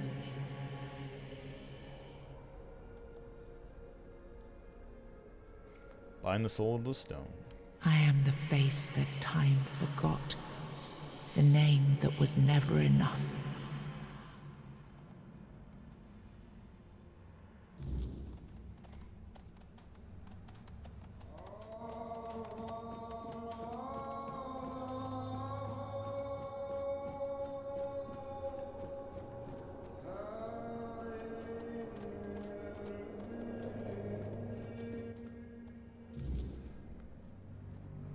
First, you used these people to win yourself a kingdom, and now you herded them here under threat of being stomped to death by giants if they leave or disobey. After all that they've gone through, all that they've done, all that they've suffered, this is how you intend to repay them? No kingdom will stand with people like them within its borders. They would have to change their ways. The Del Rita are not ready for this. You know this. You did worse than all of them combined, and you are the one responsible for all they've done so far. They fought for your name and under your banners. Does this mean you're not fit to be a king? Not ready to have a kingdom? I left the heritage of Pendragon behind me. I severed the ties between myself and my tribe. I lost all that tied me to the past when I became king. I set a new path for myself. They are not ready to do that. Bullshit. You forced them to go against their sacred traditions. You destroyed their identities. They betrayed their comrades because you ordered them to. They kidnapped the children of the giants because you told them to do it. Everything they did was so that you could win this war. And now what? You're going to punish them for being your best, fiercest soldiers, most loyal of your men? This is not... Oh, stop with your excuses already. You broke them, and now you're abandoning them to starve or freeze to death in these damned lands. This kingdom needs to be built on peace, Caradoc. Letting them live among merchants, lords, and ladies in Camelot or Timberwall. How would that go? Exactly as anyone would expect it to go. So we would end up with a civil war. Right after we won the war that almost annihilated us all. Oh, damn you. I've had enough. I stood by you through everything. Even what you did to me. To Seawall. I let it all slide. I told myself it was for something. For a noble cause. But this is where I draw the line. I renounce my oaths, and I'm walking away. Put a blade in my back if that helps you sleep. I don't care. Not anymore.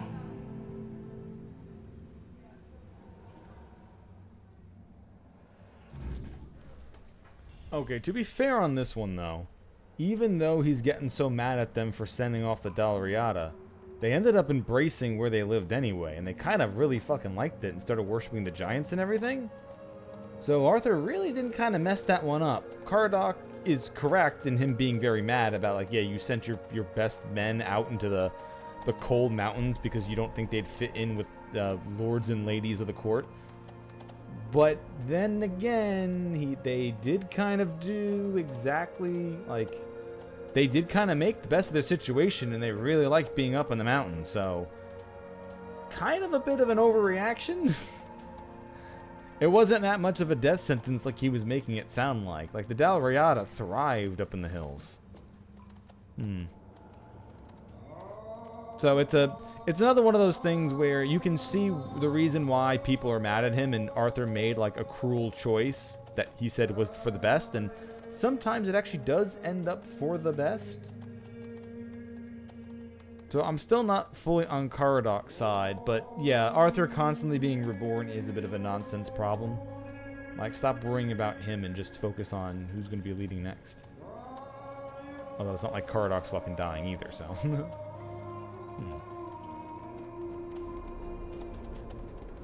Okay, so that's all the different pieces that we put into him so far. So there aren't any other pieces left. The only thing I assume is left to get is the grail. I assume that plot point's going to be brought back and why it's in the name of the game. That's why I'm thinking that there is another zone. There is a fourth zone, and that's going to be Avalon.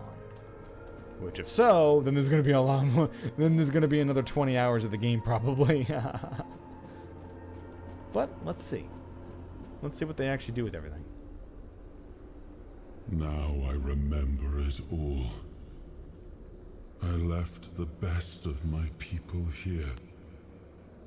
I betrayed their loyalty. And for what? Everything is in ruin. Everything I struggled to build is corrupted.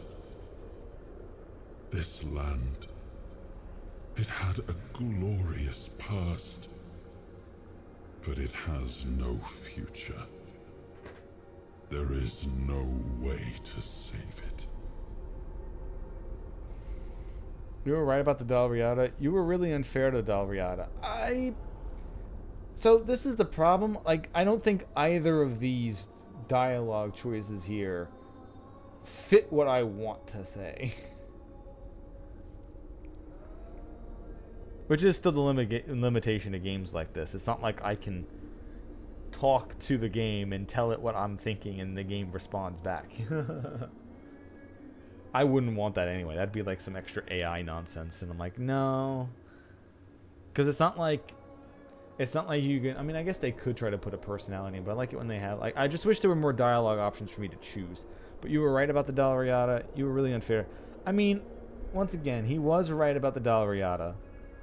They are more barbarians. They wouldn't have wanted to live with the other nobles and such. And the nobles probably would have disrespected them and started a fight. But it, like... So it's not like it's unfair or fair. It's like him sending the Dalriada to live in the snowy mountains where the giants were. And he also told the giants to go to sleep, so... It's not like they were going to be smashed by the giants there. They ended up worshipping them, but... Like... It honestly was a pretty good idea. I don't want to... But saying you were right about them doesn't feel right, but he kind of was. So I'll say that one then. You were right about the Dalriada. And what if my decision cost them the ability to grow?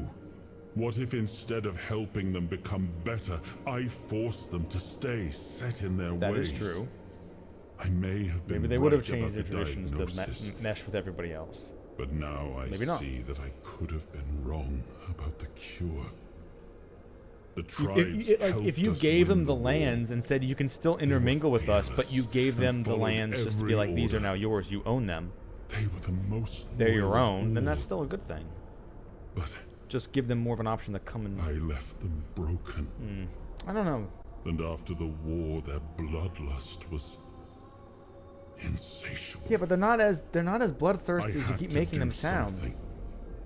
This felt like the only choice. Alright,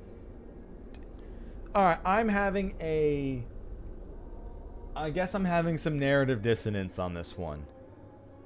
The Dalriada seem happy enough, and they're not really that bloodthirsty. Sure, combat's a part of their traditions and stuff, but none of them have been like, sure, you're an outsider, we don't want you here. But they're not like directly attacking and killing me. Before I told them I was here on somebody's side, they literally just said leave or you're going to get hurt. Not, oh, did you walk up to the front of our town? Well, time to die, dumbass. Like, they didn't do that.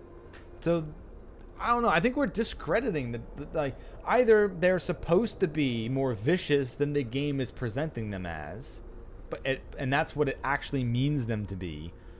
Or Arthur has this very skewed idea of what he's been seeing through my eyes. It's almost as if like Arthur hasn't learned from what he's seen through me. I've seen the way the world is, but all the NPCs keep insisting it's worse than it actually is. And I'm like, I mean, the Red Death and the weirdness, sure, but... And there's a lot of other terrible nonsense that's going on, but some of it was just their god was out in the weirdness and it went berserk. One of the giants that they're worshipping wanted them to go to a special dream paradise and leave their mortal coils behind, but live eternally in a dreamscape. In kind of like a heaven. Sure, that's not like, I wouldn't see that as naturally as a bad thing if that happened to them normally. And the weirdness caused half the other problems in the end. It wasn't like they did. The Dalriada didn't cause the problems. The weirdness that keeps seeping back is the main issue of the power that the Forerunners, you know, the natives of the land, is like, that's the original sin. That's really caused all this issue. Not what they keep trying to say, like, his decision with the Dalriada was correct. It's his decision with the giants that kind of might have been correct, but is still kind of fucked up, especially since it literally killed off all their children. So, like, that one was like an extra, like, oh, hold on here. Hold on here, Chief. But, what was that about the giant's children? Yeah, so you actually had them kidnap the children? I thought you just told them to sleep. Did the Dalriada actually take the kids? And put them to labor and shit like that? Anyway, what was about the giant's children? The giants sided with our enemy. We had to find a way to remove them from the equation. So, under cover of night, the tribes stole their children. I told the giants their offspring were our hostages, and that we would slaughter them if they refused to bend the knee. One of the most humiliating moments of that whole war, both for me and for the Del Rita. That doesn't fit what I learned from the giants, though. So you kidnapped the giants' children and told them to bend the knee, got them to do what you wanted them to do against the Four Dwellers, but then told them to go to sleep, which then killed off all their children anyway? That doesn't seem right. Why would they have listened if it was going to kill their children if the reason for them listening was the fact they didn't want their children to die?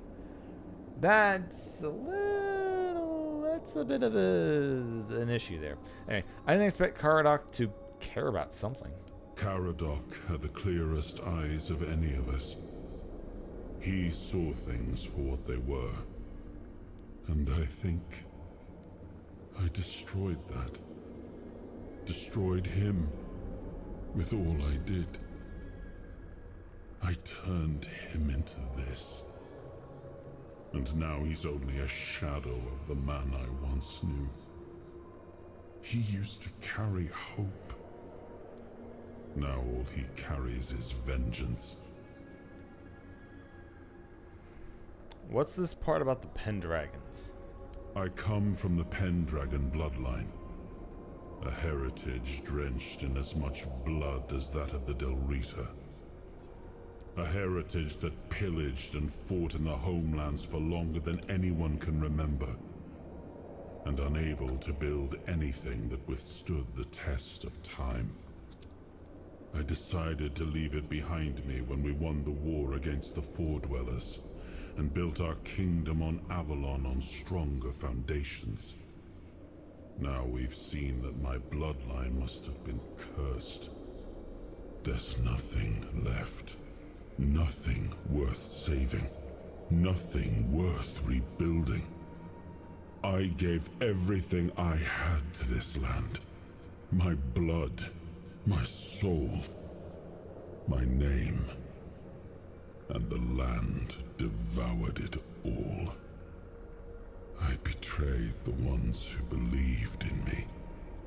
I cut down the men who fought for me. I turned away from my own blood to build something better. And all I built was another ruin. I thought I was forging a future. I was just extending the fall. So, the crown. What do we do about the giants? Do what you want. There's nothing about this land that I recognize anymore. All I've ever done got turned into dust, corrupted against my intentions, destroyed. Some of them were your fault. They were your intentions that corrupted things, not your intentions being corrupted. Claim the crown that once bent the giants to the king.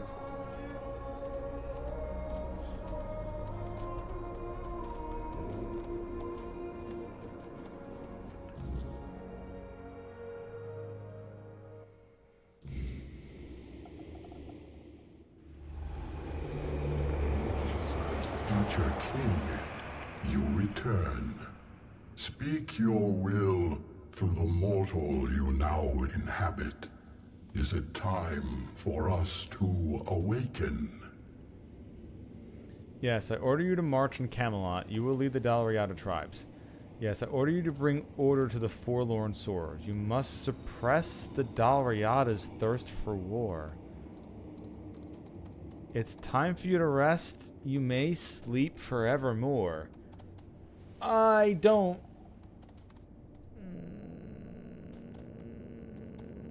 like either of these, any of these choices. So, I don't know what's to be done about Camelot. Do I want the giants to come up and attack with whatever little remnants the Dalriada I have, which I don't have any. Like, there's barely any. There's one dreamer left, and then there's one tribe. That's the only ones who are going to come.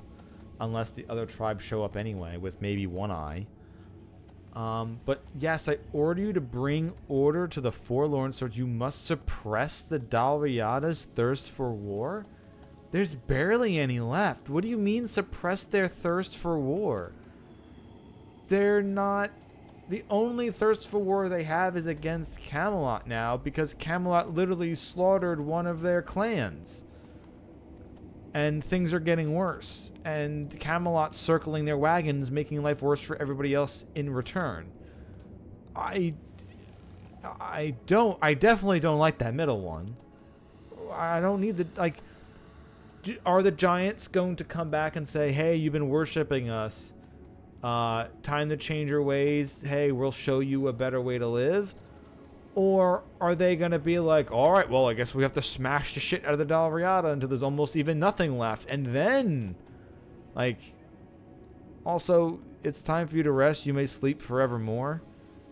Like, just tell the giants, yeah, goodbye forever. You've been gone for so long. Time for you to never come back. Stay in your dream worlds. I mean, they do have their dream world, so they'll technically be alive forever in their dreams. But do I... It kind of just feels like the nothing answer, but it also kind of feels like the best answer. Because I don't know what the fuck the middle one is supposed to be. And do we really need giants smashing the shit out of Camelot? Like, is it really that irredeemable?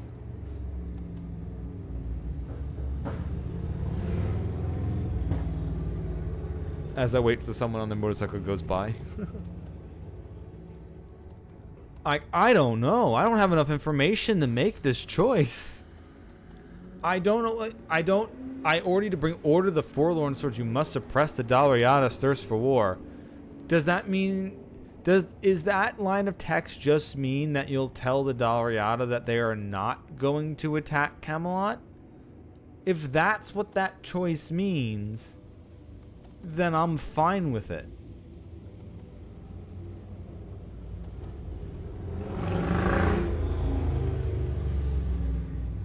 And motorcycles come back for the second pass. Alright, here's what I'm going to do. I'm going to choose the middle option because I honestly don't know what it's going to have happen in the game. My assumption is it's super simple. My assumption is he's just going to tell the Dalriada tribes who showed up, don't attack Camelot. We'll stay here in the Forlorn Swords. Let's start making things better here. That's my assumption. That's what I assume that one's supposed to be. So I'm going to choose the middle one. Hopefully I'm not wrong and the giants don't start literally subjugating the Dalriada, because that's not what I want. The Dalrita were our eyes through long centuries of subjugation. We honor their fierce and burning spirits, but we know their rule would be merciless and drenched in Would blood. it though? They don't seem that merciless. The giants know that bloodshed must be halted. Your will shall be done.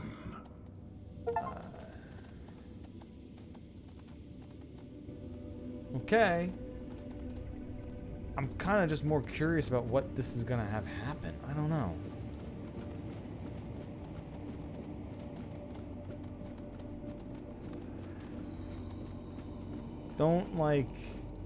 Don't subjugate the Dalriada. Just have them not attack Camelot. That's all I want. There's not enough of them around to actually do it, and I want to try solving it my way. I guess. I don't know. Hopefully they're not literally... I don't want to go back to like their places and have the giants be like, alright, bitches, get in line. Because once again, the Dalriada don't seem as bloodthirsty as you keep trying to make them look like. don't know. Well, let's see. If I don't get the thing I save, on my next playthrough, I can always... Because in my next playthrough, my plan is to have the giants lead the Dalriada to attack Camelot, but... That's going to be in a more warrior-esque build.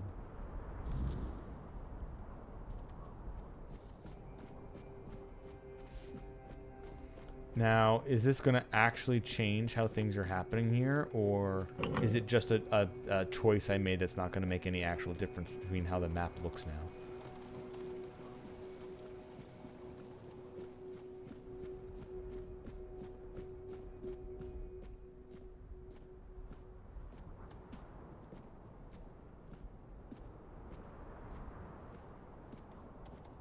We are ready to begin the moot.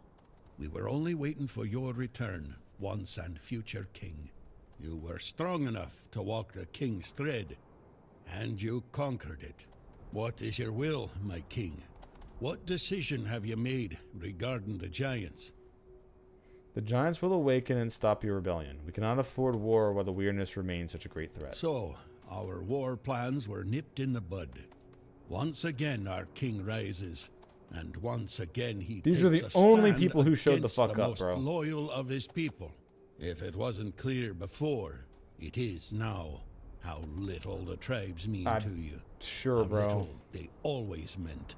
We will remember that all we can ever expect from you, our king, is betrayal. Not how I meant that, but okay.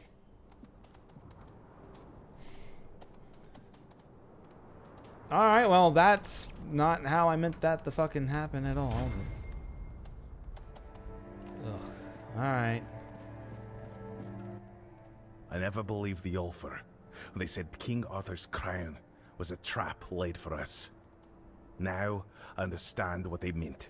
With that one decision, we've become hostages in our own land. I didn't think things could get worse. Yet, here we are. The giants have awakened, and in doing so, fulfilled the hopes of those who saw them as guardians. That does not apply to the Thoid Mother, of course. She entered the Sonder, passing into another place and taking my tribe with her. Still, I am at peace with your decision. With their strength, we will be See, safe she on gets our it. lands. War no longer threatens us. I will have the time and space to shape a new Thoid tribe. Yeah, I get that you okay, because you're berserker, sure. But like your entire thing is I wanted to gather all the Dalriada and attack Camelot to I don't know, sack it, take it over, to restore it to its former glory. But I literally summoned the giants back in your land where most of your tribes are completely wiped out. And now you have literal giant protectors where you can have your people grow as much as you want, and you have extra protection from the giants while I go deal with the Camelot thing. Like, I don't... Like, now I'm starting to believe that they're more bloodthirsty, but it's... I don't know. I seeing this as a betrayal is wild to me.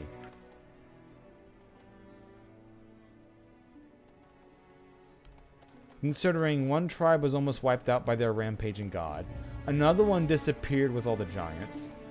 This tribe's in shambles and might never have their berserking potion left, and the other one got completely wiped off the face of the earth. And then the other one is like the only surviving one, and they didn't even show up to the fucking moot because they wanted to rebuild their own lands rather than attacking Camelot. So honestly, go fuck yourself, bro. And you, I thought I knew you better. You're pretty good. The Ulfir, honestly, the best. The best out of all of them, doing what they should have done. The guys who were building probably should have shown up to the moot after their god rampage, but you know what? Do your thing. Honestly, I'm kind of actually happy with what I chose. I'm actually feeling good about my choice now. Oh, I also want to do one more, or a couple more things before I find out what plot wants me to do.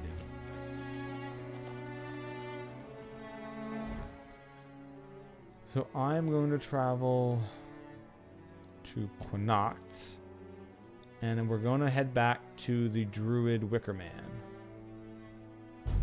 because there is a stone door down there that I needed Arthur's crown to open.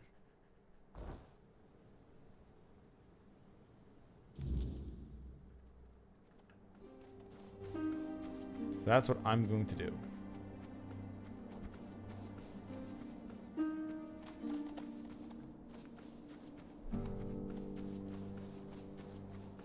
So honestly, like I said, I'm happy with my choice. Let the giants awaken and work with the Dalriada so they can rebuild their people.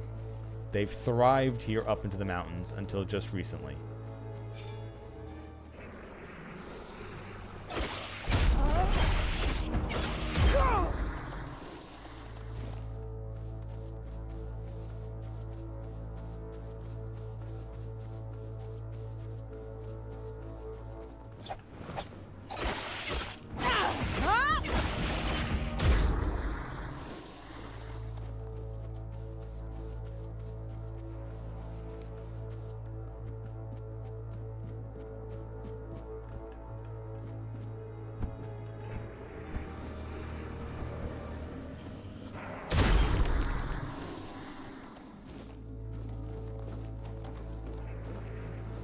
Oh, this is actually where it wanted me to go. Alright, never mind. Also level 69. Okay, so this is actually where it wanted me to go. I thought this was going to be the... Well, we're going to do this then. Going to level up. 3 whole points to level up into.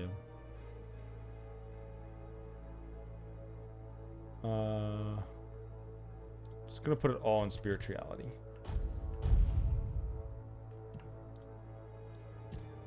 And then soul trees here.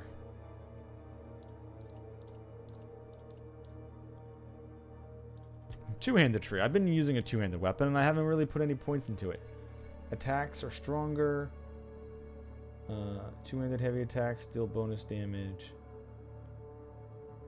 Deplete stamina.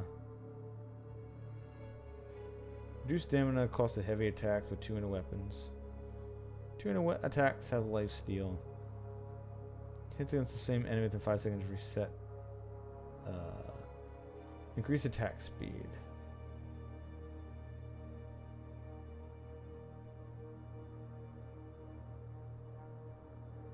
No, let's just bump. Oop, let's just max out. Attacks with two-handed weapons are stronger by 20%. Then we have a whole new tree here. When using King Arthur's Soul, your physical damage on spell power increases by 50%. When using King's Soul, your actions do not cost mana or stamina, do not use up normal quality ammunition. Killing enemies restores a portion of the King's Soul. Let's do my power increases by 50%.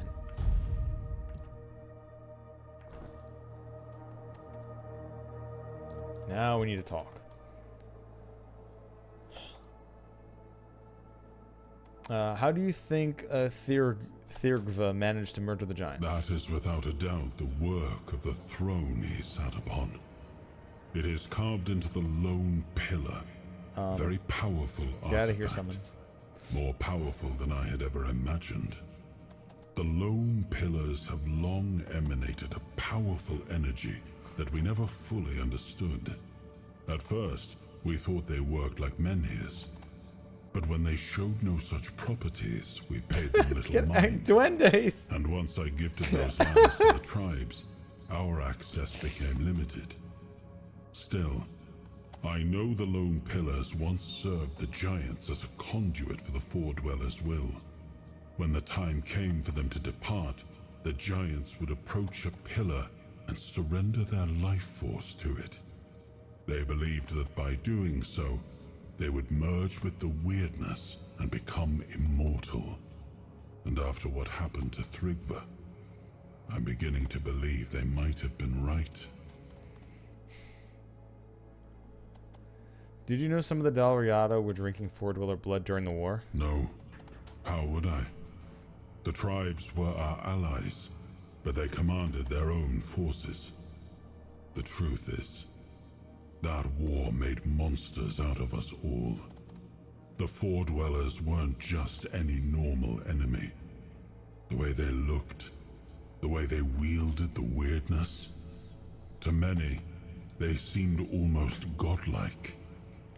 I don't condone what the Volker did, but sadly, I understand it.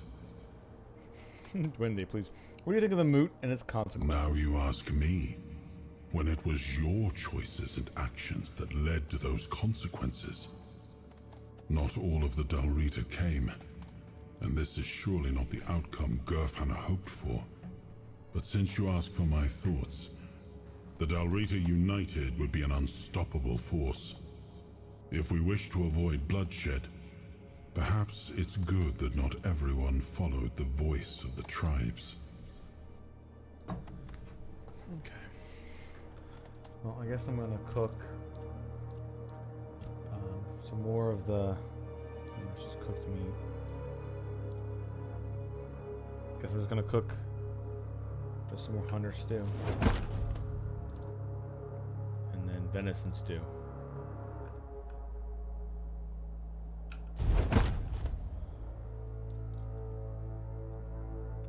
Oh, you can actually cook it more. So you can do it with parsley. Okay, there you go. All right. And with lettuce as well. All right, yeah. So now I have tons of food to eat. Do I have anything good to identify? Exquisite. And just some goods.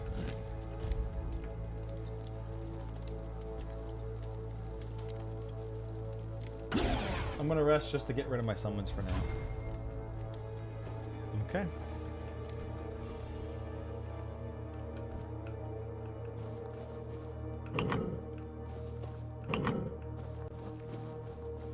What? Oh, I must have already activated the sword before. Alright, what is... Oh yeah, King Arthur's Crown. Increases strength, dex, perception, practicality, so all your stats by 5. And you deal more damage to 4 dwellers. Pretty solid, but my Crown of Summoning an extra thing is just too good.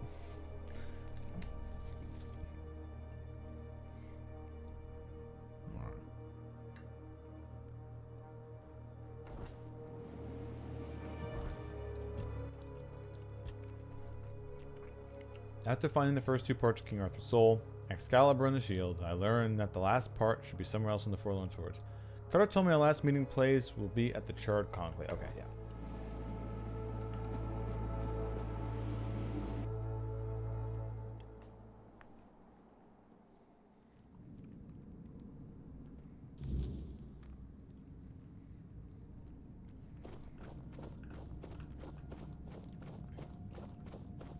So, you finally made it. Took you long enough. I hope you're ready, because this is it. The beginning of the end. Alright. Kind of look what the end of the game is like then. What are you talking about? Ready for what? You've been waiting for me? What is this place? This is the Charred Conclave. A graveyard for druids, burned alive as scapegoats for the that I Red knew. Death. It's a reminder of what happens when people fear what they don't understand.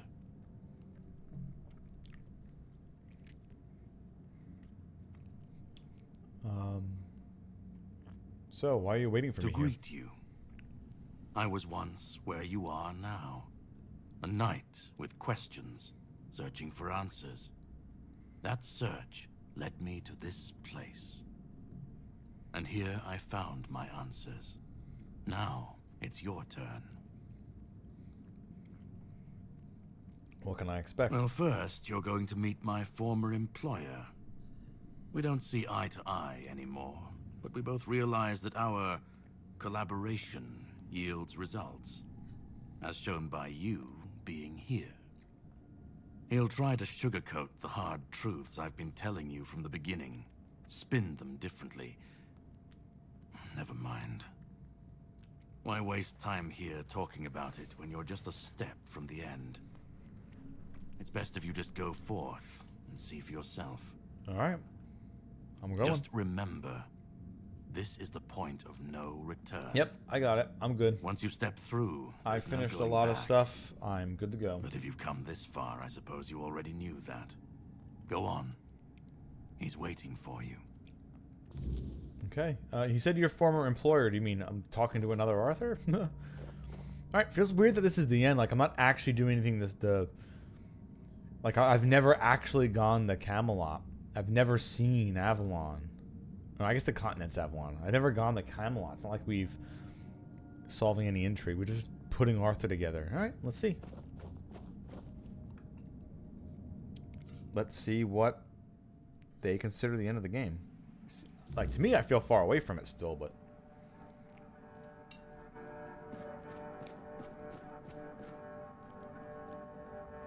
Like, the Red Death is still out there. Okay, that's wild. But yeah, like, the Red Death and everything is still out there. There's still the weirdness. No one really knows how to solve it. It looks like we're just, like, solving the first issue of what we should do with Arthur. And then I guess maybe if they ever make a sequel, we'll be dealing with more of the practical issues. Maybe. This is definitely the end. They've said it before. Yeah. At last we meet. I've heard much about you. Your choices, your determination. Caradoc isn't easily impressed, but he was impressed with you. Few dare to seek the truth buried in Avalon's shadows. Fewer still make it this far.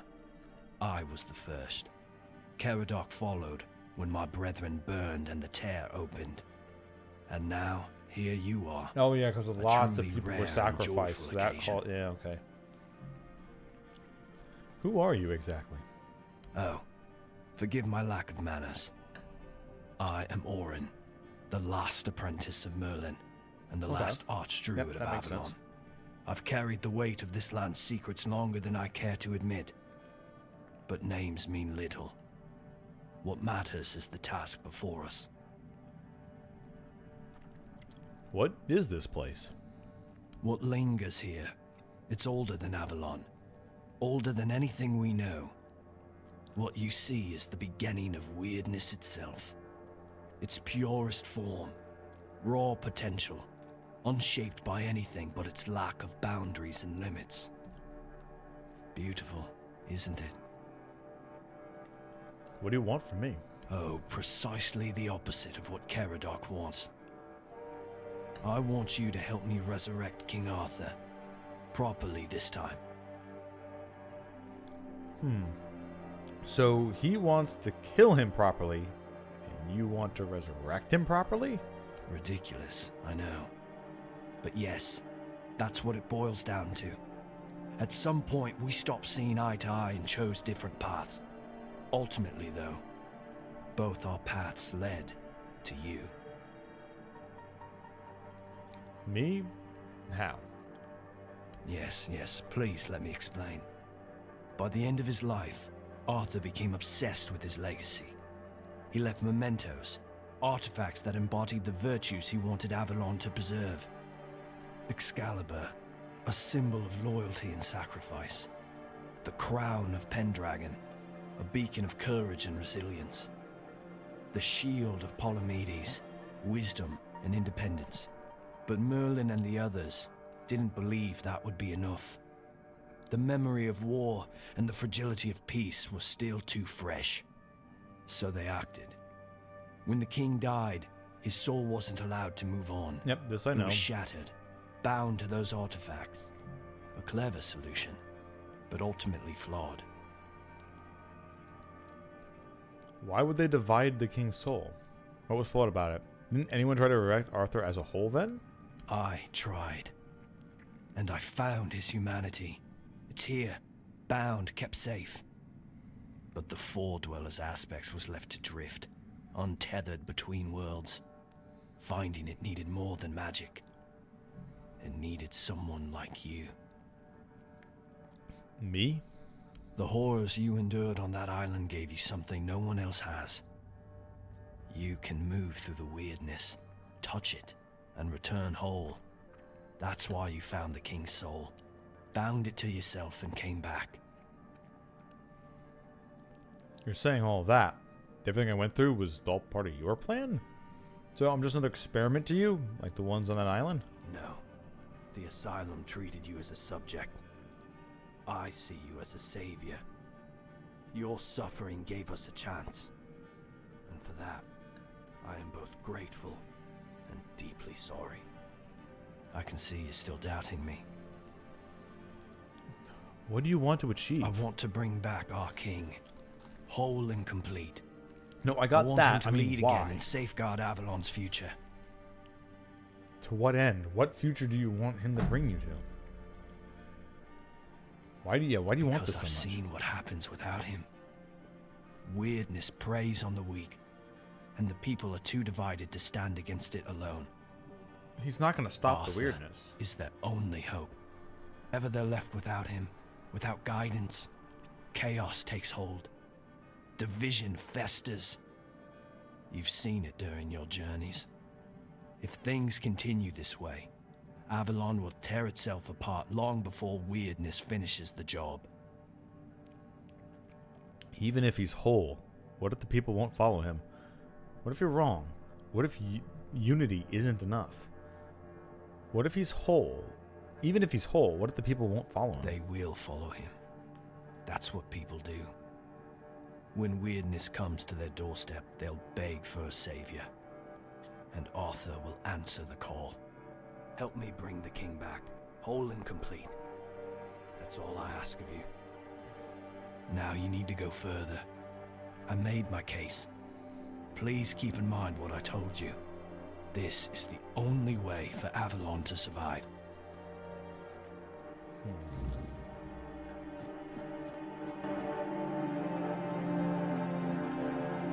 Alright, I'm going to get a drink and then I'll continue. I'll be right back.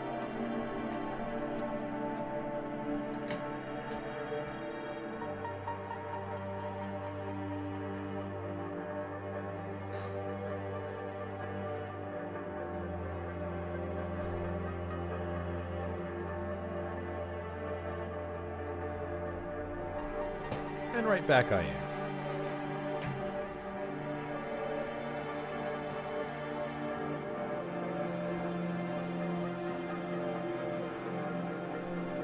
So, is that supposed to be the source of the weirdness?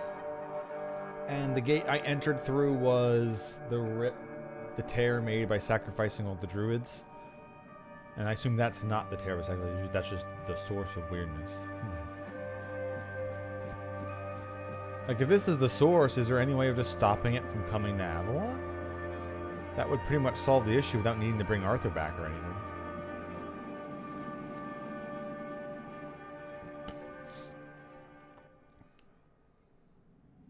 That guy's just plain weird. Oh boy, more burnt shit.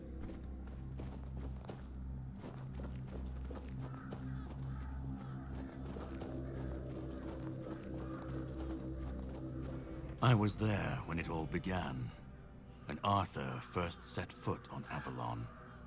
I was a knight in his army. We believed in him, in his dream, in his kingdom. And for a while, it was glorious. Every battle felt like a step closer to peace. Every sacrifice justified by the dream we shared.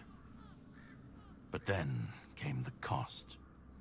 The war crimes, the impossible decisions, the massacres, slaughters, and irrational cruelty.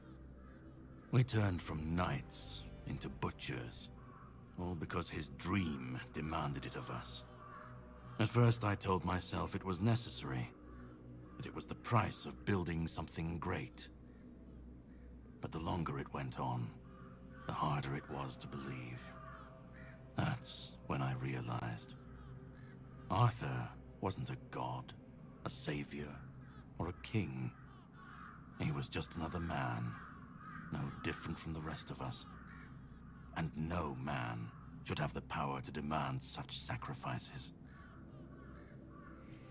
And you want to kill him once and for all. I've heard that before. But do you understand why I want it so much?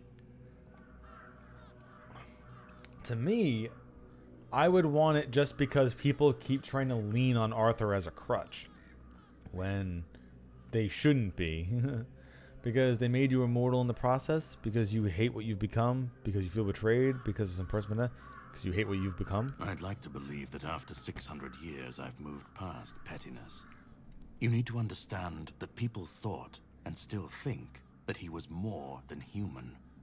But he wasn't. He made mistakes, just like any man. And the cost of those mistakes was always paid for by others. I've seen what happens when people cling to kings and myths. They wait, they follow, they waste their lives on promises that never meant anything. But that's not my problem. I'm not here to fix Avalon or to free anyone. What comes after doesn't matter. Let it all burn, let it rot, let it rebuild. I won't be here to see it. Even if you destroy Arthur, the Round Table can just crown someone new, replace him. Do you think people can stand on their own against the weirdness of the monsters? Do you want people to face adversity without guidance and leadership? Isn't that just chaos waiting to happen? And what if your way leads directly to people's fall in the mind? You think people can stand on their own against the weirdness of the monsters? Let them stand, let them fall. It's not my concern. If the weirdness takes them, so be it. At least it won't be another king's failure. Another lie propping up a dying world. It'll just be what it is. I mean, I do agree with Caradoc on this part. They need to stop relying on King Arthur. They keep trying to think that he was an infallible deity-like being.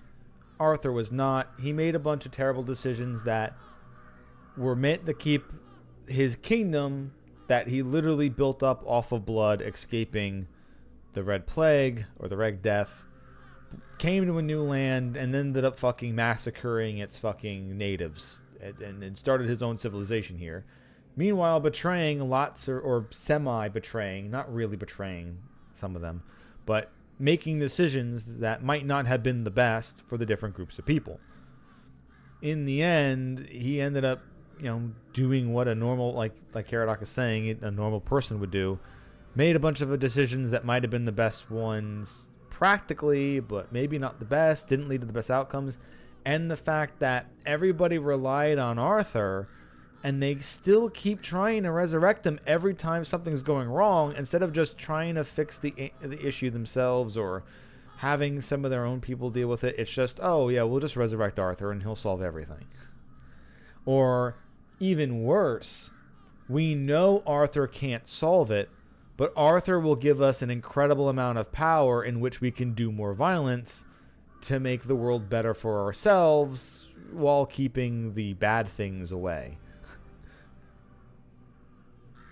That's my assumption. So I'm actually on the side at this point with Caradoc being like, yeah, Arthur, you need to go to rest. The only problem is I know so much more about this world that I wish I could communicate, because the reason why the Red Plague exists is because the four dwellers, the head four dwellers' son who died was resurrected as part of King Arthur. If we could just return Arthur, her son, and the human version of himself to her, maybe her heart wouldn't be broken anymore. Maybe she would be like, okay, I am now with my son and with this other Arthur, the part that my son wanted to be. He wanted to be human, and here's the human half. Maybe that would stop her from mourning her son and having her just cause the Red Death to appear in the world. Like something like that would be like my answer of like, we need to be able to contact this deity-ish thing, which I kind of did in the plot point to get to the shield. I know what's causing the Red Death. We should be able to work to help stop that, and that would be part of not resurrecting Arthur. But even if you destroy Arthur, the Round Table could just crown someone new. I mean, once again, who cares if they replace someone new? They're not replacing him with a godlike figure that they think Arthur is. Do you want people to face adversity without guidance and leadership? Isn't it just chaos waiting to happen? Once again, they should be able to make their own guidance and leadership. They shouldn't need Arthur to keep coming back. And we already know what happens. And what if your way leads directly to people's fall and demise? Caradoc doesn't care. He's saying all these people here, it doesn't matter. It just keeps getting worse and worse and worse. The monsters, the weirdness, resurrecting Arthur. Things just aren't fixing themselves. So maybe the best answer is just let whatever the people here do happens. And if they don't survive and the weirdness takes over, maybe the Four Dwellers end up just coming back. Or hell, the giants in the Dalriada will still be alive and they'll exist. Or maybe weirdness will just take the entire island and it'll all go back to some kind of primordial soup. The thing is, we've never actually been to Camelot, so I don't really have that much of a connection. I know a lot of the people here and from the zones I've been to, and it sucked to know that they all just disappeared into the weirdness at some point, but I don't know. But I do agree with Caradoc. The people of Camelot and everything need to kind of like get together on their own, because I don't. What would Arthur even do? I personally have so much knowledge that could help maybe solve a few things here or there, but I can't tell anybody. Anyway, because I agree with this first one, and I think Caradoc is like, yes, they should crown someone. I'm just saying that. Arthur's the only myth that still holds weight. Exactly. He's the only. When he's the gone, only mythological the rest figure. will rot So who with cares him. who the new king is? A puppet king, another empty throne. None of it will last. Maybe they'll keep pretending for a while. Maybe they won't. Okay, so I just have to pick everything, I guess. And call it chaos, call it freedom, I don't care. Let them rise, let them fall. Let them tear each other apart. I just want to watch it all come down. To see the last lie collapse under its own weight. What comes after? That's for the ones still standing to figure out. Then let it.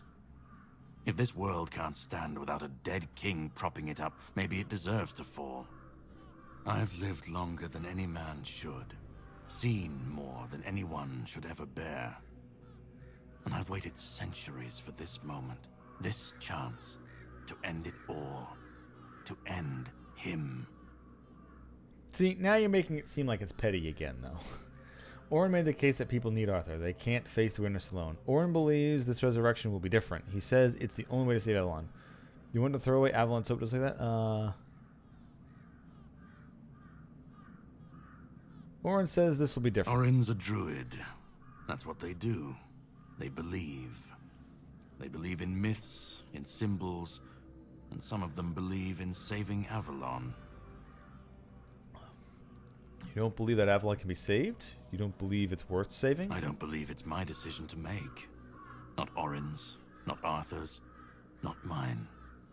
I've watched this cycle turn too many times. I have no stake in what comes after, only in making sure this nightmare finally ends. We were fools to tamper with forces we didn't understand. Resurrecting Arthur, infusing him with powers of the weirdness.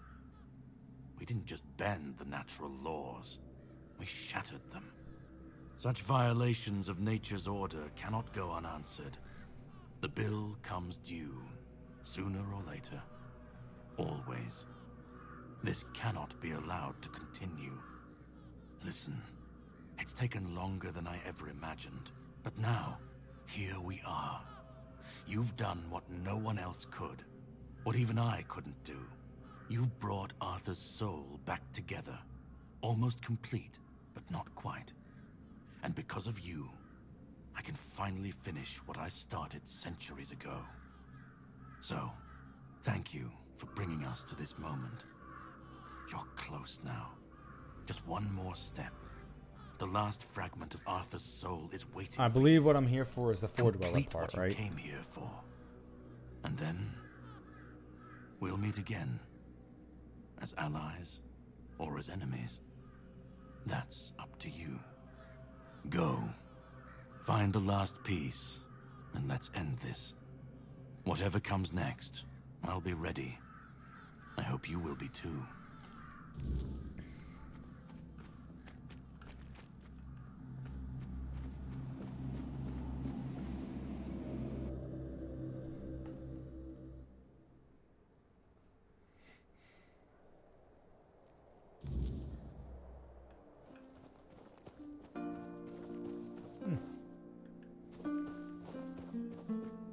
Nice area.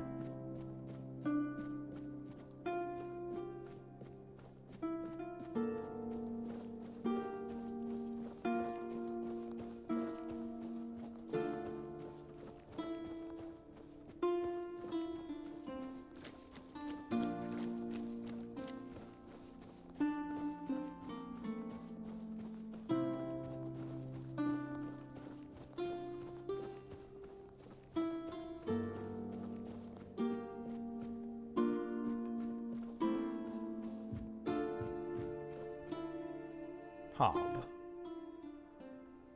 You've come. The one who carries what's left of me. Please, don't come any closer. Don't force me to think about coming back again.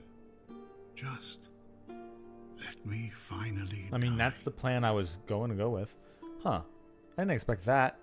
Why do you want to die? Because I've had enough. Enough of being torn apart and stitched back together. Enough of being used, shaped, and forced to be something I'm not. Do you know what it is like to be a king of nothing? To see the people you swore to protect suffer because of your choices?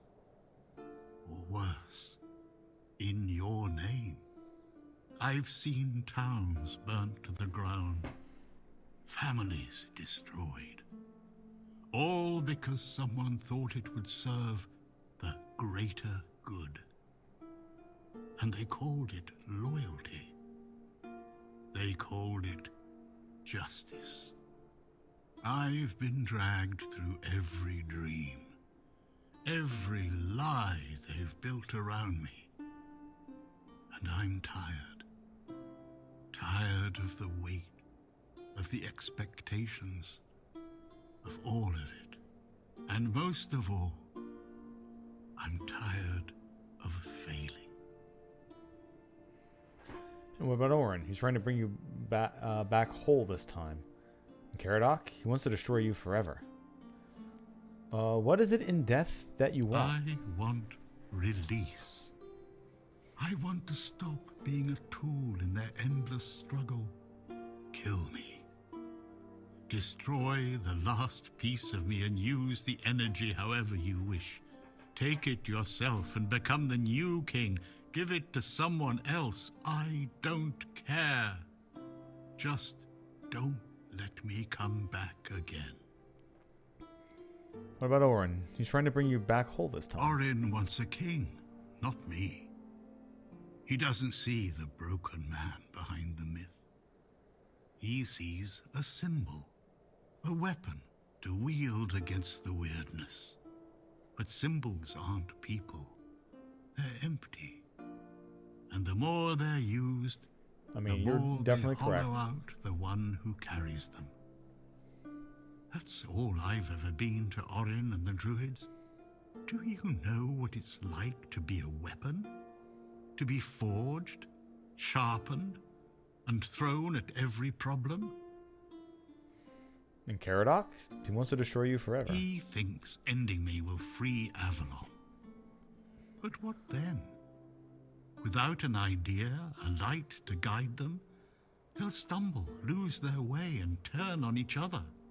People always seek something to follow, something to believe in. Take that away, and they'll tear each other apart trying to find it.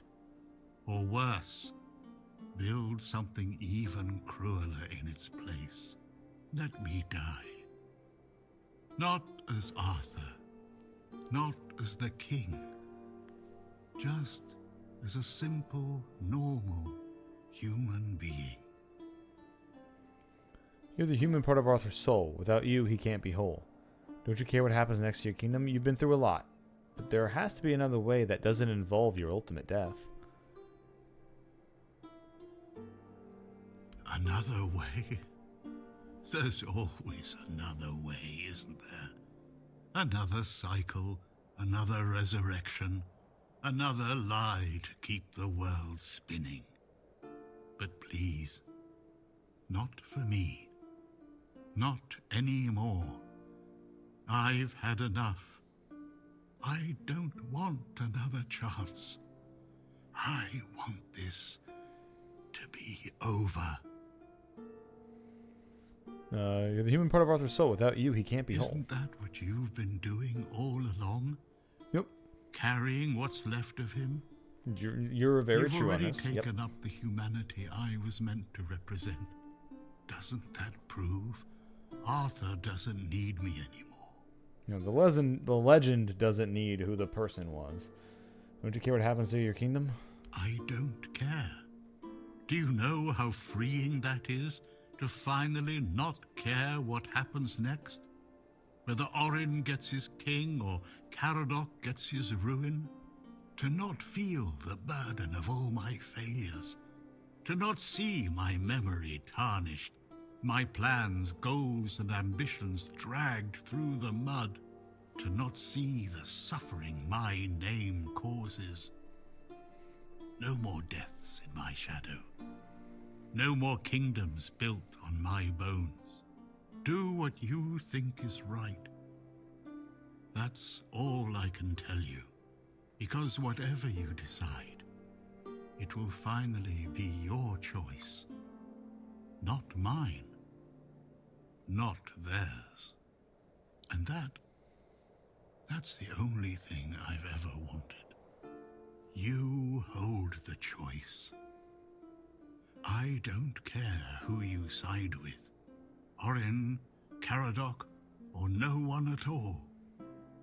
You have all of my soul. Use it.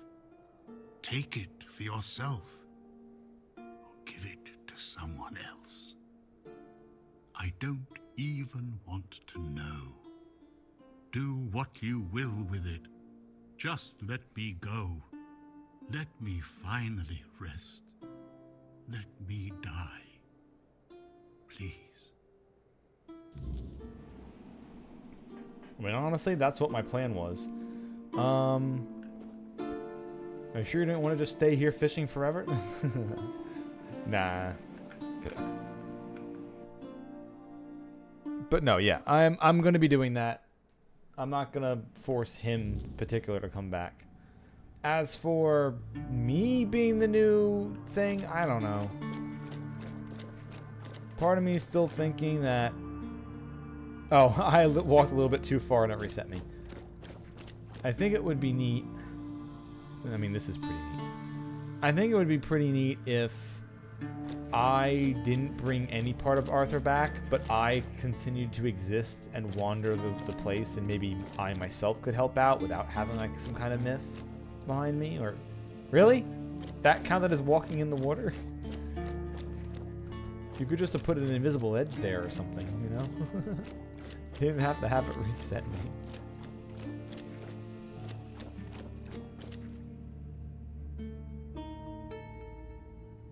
Help me bring the king back, whole and complete. That's all I ask of you. Now you need to go further. I made my case. Please keep in mind what I told you. This is the only way for Avalon to survive.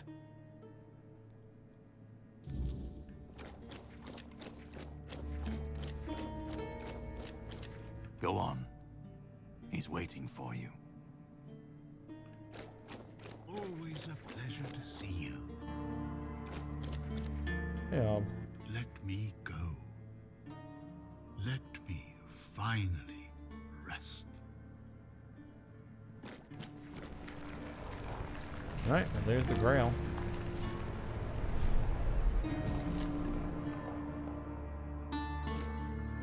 You carried a dying king across the bones of a dying world. Now you stand before what started it all. An idea. I am the reason there must be an ending. I do not guide. I do not judge. I exist so that something can be chosen. I do not offer meaning.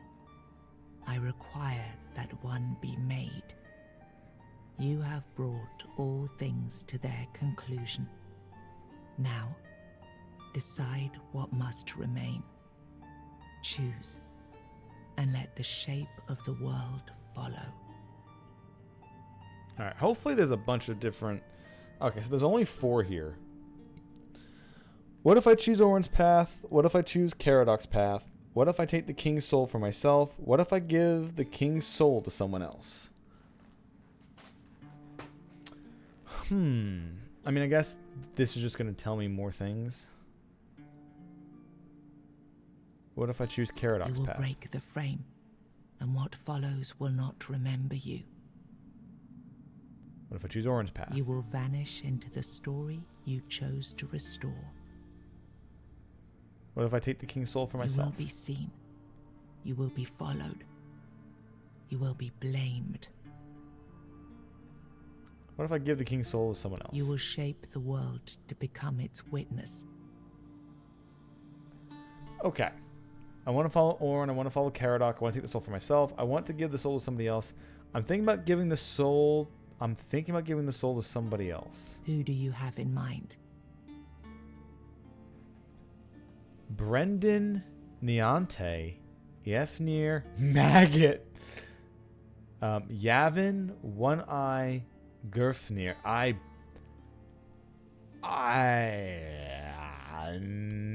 No. I don't.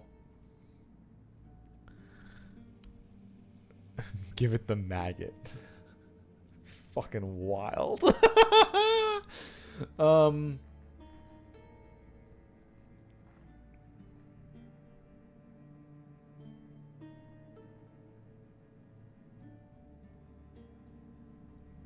Give it to Niante.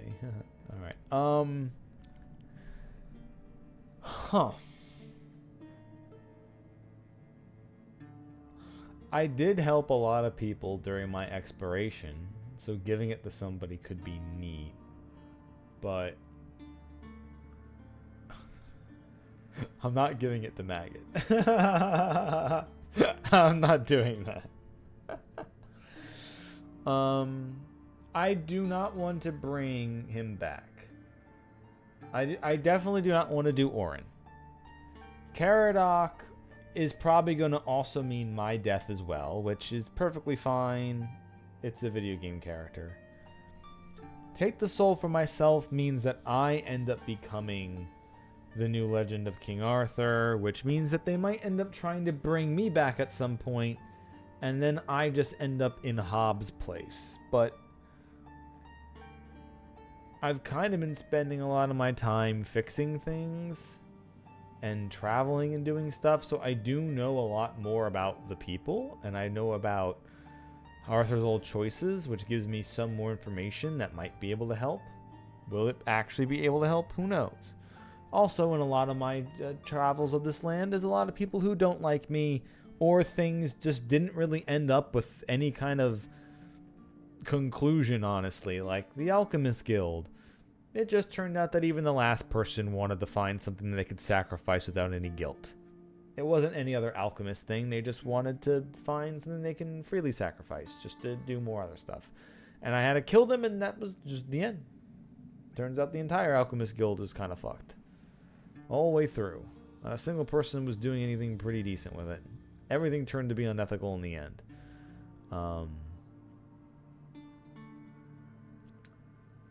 And it's not like if I gave it to somebody else. Like, I don't know. Like, who would I even... Because if I remember correctly, Brendan is the soldier at the original barracks, who we worked with a lot. Niante is the healer that was in Quinacht. Efir, I don't remember. Is he one of the last of the druids that was in the Forlorn Coast? I don't remember. Maggot is another, used to be a druid. All the other druids died and he watched it and he had his maggot form, but we kind of made him see mental. Yvain was the lord of Quinacht, who was supposed to inhabit Palamedes' beliefs of being good and moral, and didn't make a decision, but in the end, when he finally had the decision, He set out for the quest for the grail so that they couldn't take the men here away. One Eye is doing a revolution with the remnants of the Empire against Camelot. And he is a Dalridia, one of the survivors of the wiped out clan. And Gifnar wanted to completely wipe out Camelot. But I've kind of put a halt in those plans. So I don't want to do Orin. If I do Caradoc, that just means all the Arthur stuff is in fact gone, and the world carries on in what it does. And it's basically all the little bit left of my other remnants of decisions now get to fall on their own.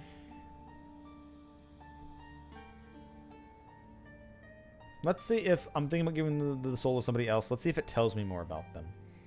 Like, let's say I wanted to give it to Yvain. He would rule through law, not command. He would listen, if he understands. Okay, good. Brendan? He would trade crowns for contracts. A world ruled by law, not lineage. Prosperous, but unanchored. Niante. She would lead through care and quiet faith. Reverence would rise, but so would the silence around it. Ifnir. He would build a world with no kings. Work would shape worth, but power does not disappear. It adapts. Maggot. He would break the seal and flee. His hope lies not in healing Avalon, but in leaving it behind. One Eye. He would inherit a divided land. Loyalty split. Fire follows. Gifnar. He would move the crown, but not the roots. 2 thrones, 1 land.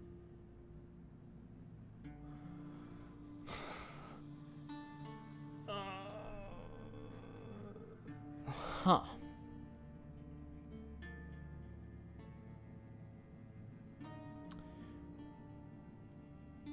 You know what? Made my decision.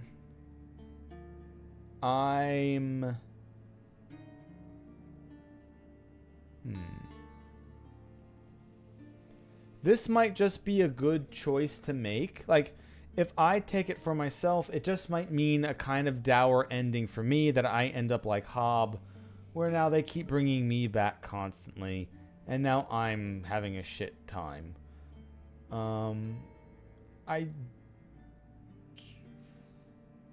Giving it to somebody else seems like a fun idea to do. But does it feel like an actual solid good ending for my first playthrough? I think I'm just going to do the thing where I follow Caradoc and we wipe out the legend and see how things go. Then the idea shall fall, its weight discarded, its rule denied. But the soul is not yet yours to give. First, it must be purified of what still speaks through it. Thank you. But promise me, you will win this fight, my friend. What fight? After everything you've seen, you side with Caradoc. Oh, okay, he's mad. And all the suffering, all the pain, meant nothing. I am disappointed. Now I am complete. Avalon will be reborn. Perfect this time.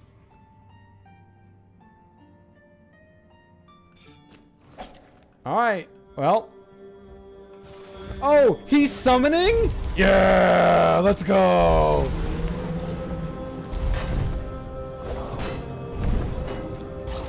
The ultimate summoning.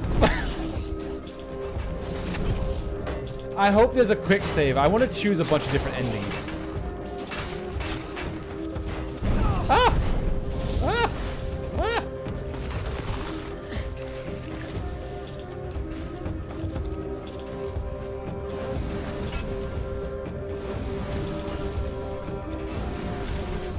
Oh, I'm sorry, Arthur. Do you think you...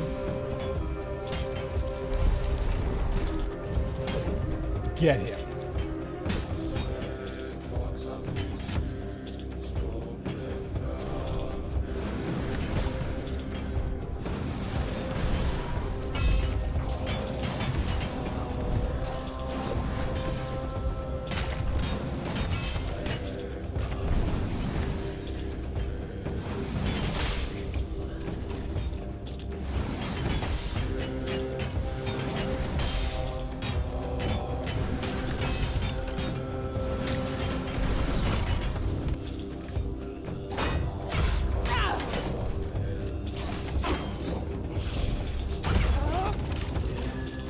Alright, my summons. Rise again. You will kill the king. He is not even worth my blade.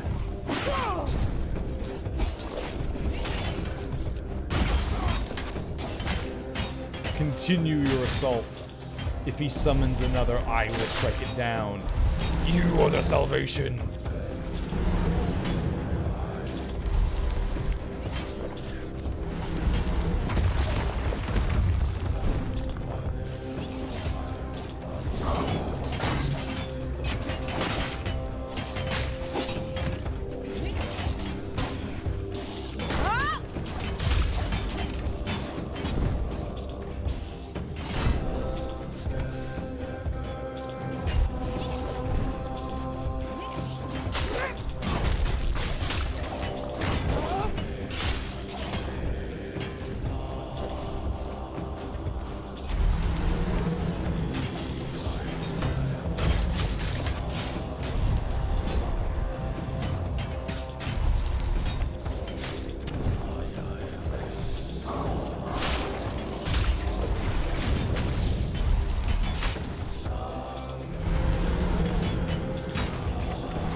Yeah. Gotcha, buddy. Killed Arthur's summons while my summons killed Arthur. Let's go.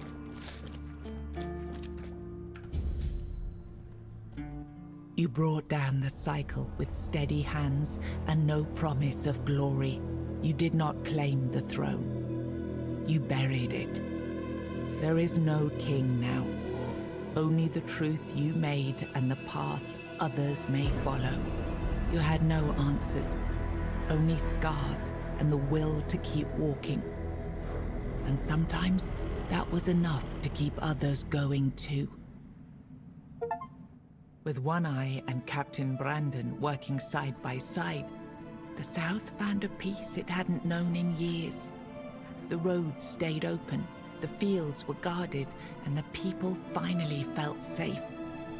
No longer bound to Camelot or the Knights of the Round Table, it became a land ruled by its own people on its own terms.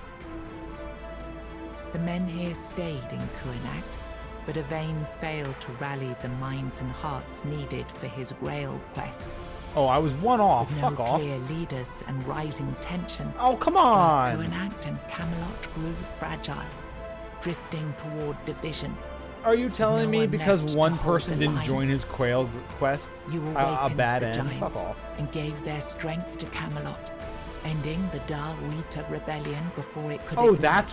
that's what you mean? In time, I didn't mean to a give it to new Camelot. Fuck off. generation rose among the tribes, learning to coexist under Camelot's banner. Okay. No longer feared as savages, but respected as part Okay, well of that ended up being a Avalon's good future. end, I guess. Okay. Feargas was named the new Galahad the Loyal. With One Eye and Brandon unable to rally the Darwita of the Forlorn Swords, the South remained divided.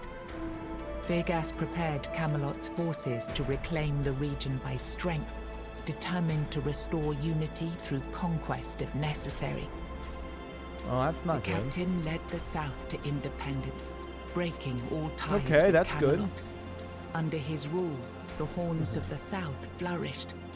Merchants, pilgrims, and adventurers returned to the roads, and prosperity once again reached the far corners of the land. One Eye ruled the south with the horns of the south at his side. The Dal Rita, the forlorn swords, remained divided, leaving the south strong but isolated. Without wider unity, his rule endured for a time. The future beyond his leadership remained that happens a lot, uncertain. where a leader keeps it strong, but then people fight over who comes Nianta next. stayed in Kuanak, and the people remained by her side. Though Anselm held the official title, it was Nianta whom the people turned to for guidance, treating her as the true heart of the community. Magat left Kuanak alongside Yvain, surprising many who had long considered him harmless and weak. His fate remained unknown, but in time, the people spoke proudly of the last druid, claiming him as one of their own. Urfra left Kuanak alongside Yvain, despite concerns about his age. Yep. His fate remained unknown, but the people admired him for finding purpose at the end of his life, and spoke of him with lasting respect. Fabius and Neil disappeared from the Red Church's reach, but their life together soon unraveled. Oh well. With no child and no cause to unite them, they parted ways, and Fabius faded that's fine. into obscurity. Ailey accepted the Red Church's support to keep the hospital running. In time, they pushed her away from the patients, and she was left little more than a maker of potions under their command. Oh well.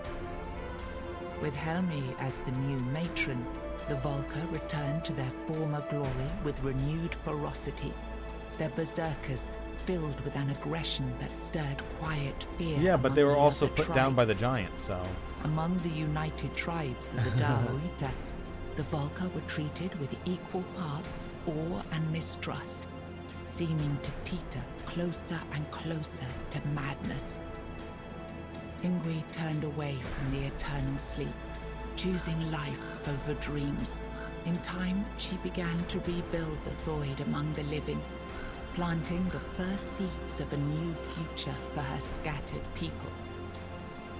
Under Dav Hamra's leadership, the Ulf grew stronger but more isolated. The tribe and the Stone Wardens became one, bound by a new symbol of strength, a steady hand against the chaos beyond their borders. Following Galerna's path, the Sven clung to the old ways, their faith sustained by the Stagfather's living presence within the unrealm of the hunt. They turned inward, shunning outsiders, and deepened their devotion to the blood-stained rites of their ancestors. After returning to Camelot, Killian lived quietly for a time. When he vanished, I don't remember few him. asked questions. Unsettling rumors had always followed him, and most preferred not to remember. Look, I don't remember him. Although, they did say that because of the choice they made with the giants, the Dalridia eventually grew in. So even though some of the tribes ended up becoming more isolated, they ended up integrating in society, I guess. So even though they made it sound like it didn't, those two, I guess, are kind of at odds with each other. Good ending or bad ending, whatever you want to consider that. Yeah, I don't mind this ending at all. The red shirt taking hold kind of sucks, so they don't tell you what happens with the weirdness and what happens with the Red Death. So assumably that just kind of exists, and it's not like the Menhirs were brought back.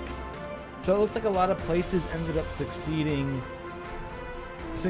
enough, but we don't really have an outcome for what happened to a lot of things. Just like a lot of the individual people that we interacted with.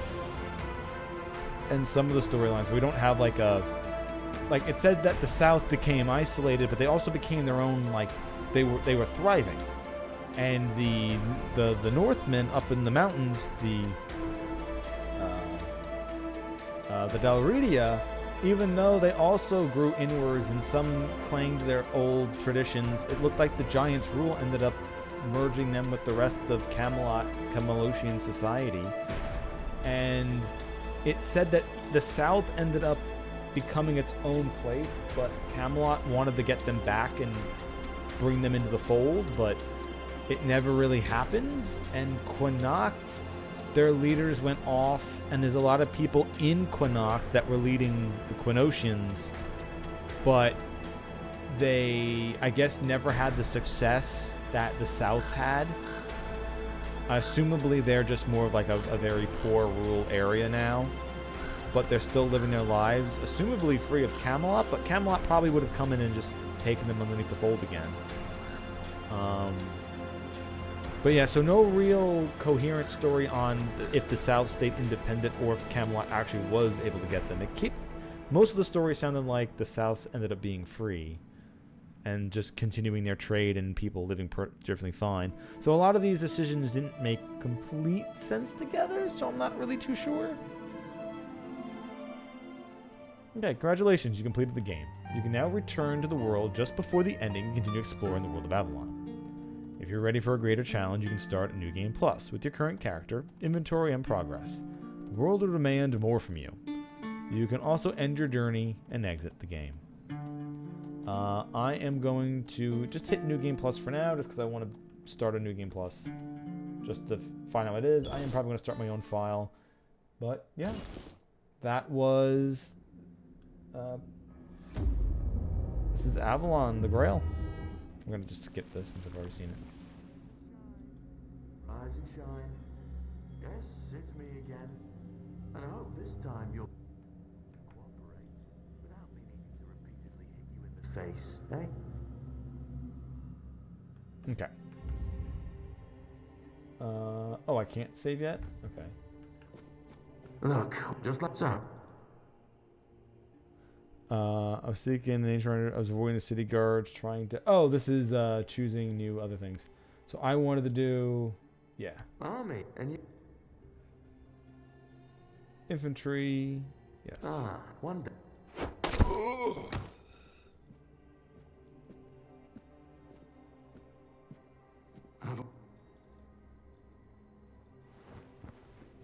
Let's skip this for now.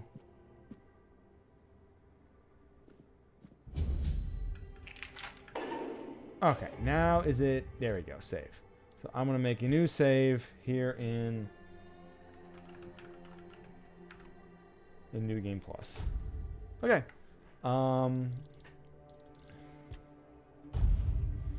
So yeah, that was Tainted Grail: Fall of Avalon. I really did like the way that this game did the open world parts. I really enjoyed interacting with a lot of the NPCs and the stories. It definitely had the classic effect of...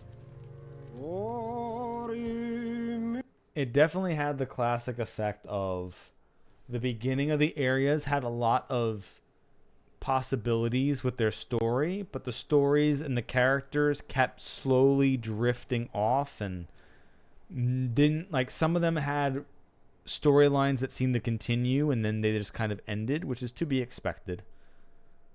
So it would have been neat to see if the game was a lot more like closed and tight knit with the characters that they stayed to. They did have to go 3 whole zones, so I'm not that like upset about that. But it was nice to see how a lot of the NPCs acted like regular people.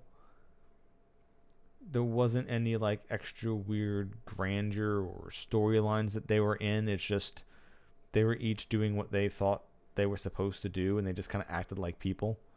So I did like a lot of the different... I liked the individual characters and their stories a lot. The overall story was also interesting. The thing is, none of it ever gets truly used, since you're not here to get any answers to what's going on here. It's more of just looking at the people living in this world, help some of them make decisions here and there, and that's the end. So the main story was fine, but it was never meant to have an actual ending besides just what you choose to do with Arthur, which is perfectly fine. But it would have been neat if I mean, I guess I could have gone back and forth between other zones. It would have been neat going to different zones and watching storylines spread between them both. Like, it would have been neat if, when they said the Dalridio wanted to go and attack Avalon, it would have been neat to be able to go back to One Eye and say, hey, the barbarian tribes want to attack Avalon. You're part of one of those tribes, but you're also working with the Horns of the South. What do you want to do? Do you want to work with the Dalridia? They also kept trying to say that the Dalridia were incredibly bloodthirsty. They never really seemed that way.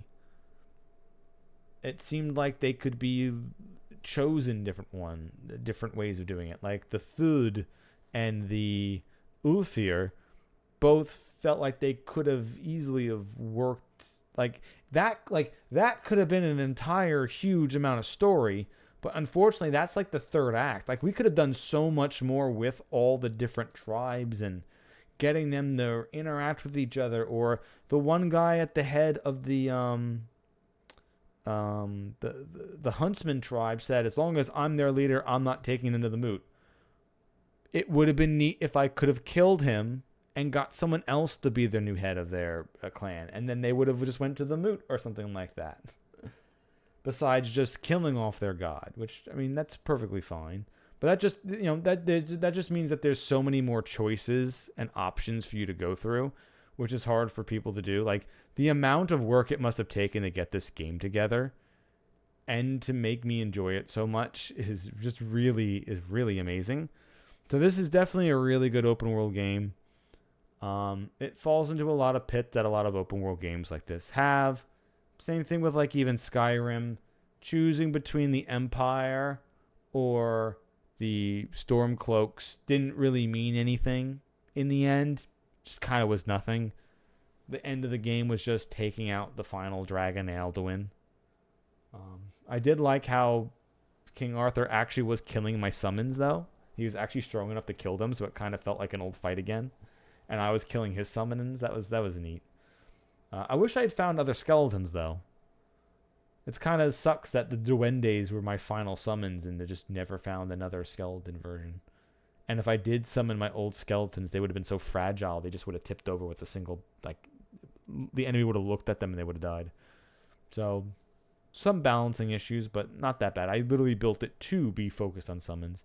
And if I play this again, I want to focus on pure fighting, since even at the end, I also didn't summon anything except just to have fun, and I was able to fight things with a half-built dual-wielding knife build and some magic, and a two-hander that just worked by having less magic. So that kind of worked like a spell blade together. When that worked out pretty well. I held my own with the armor I had and upgraded. So yeah. Anyway, that's Tainted Grail: Fall of Avalon. We'll see if I decide to stream anything during the day tomorrow. We're basically at the point now where if I do stream games, I am going to start streaming spooky-ish games for October that is coming up. I have a couple of games that could be fun. I've got Cultic, which is like a boomer shooter that's got a nice aesthetic. That might be something fun for me to play if I do stream tomorrow.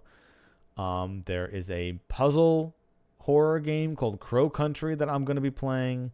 There's another game that's called The Beast Within, and since one of my first ever streams on a Halloween was The Beast Inside, I definitely want to stream The Beast Within, and it looks like it's going to be FMV, so I can't wait to see what that's going to be like.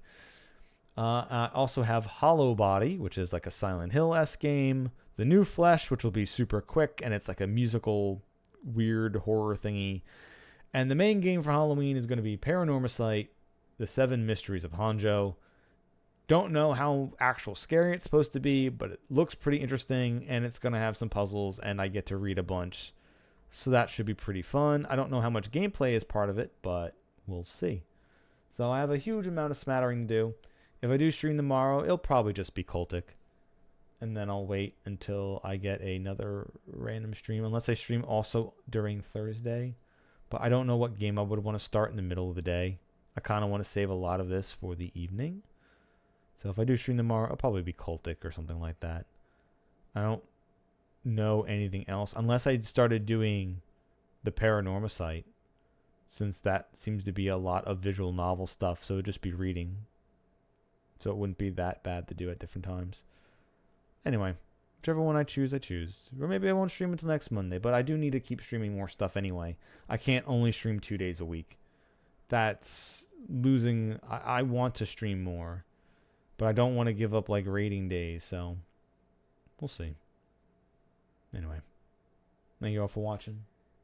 I'll be back again either tomorrow or maybe just next week. I do want to be able to stream on the weekends too. That I will have some time on weekends, just not Saturdays. Anyway, thank you all for watching. Spooky Games will be coming in. I'm going to be streaming Spooky Games. I'll also be saying people go see Dastardly Dave's channel on some other days, and he'll also be doing spooky stuff. Anyway, have a good night, everybody. I did really like this game a lot, though.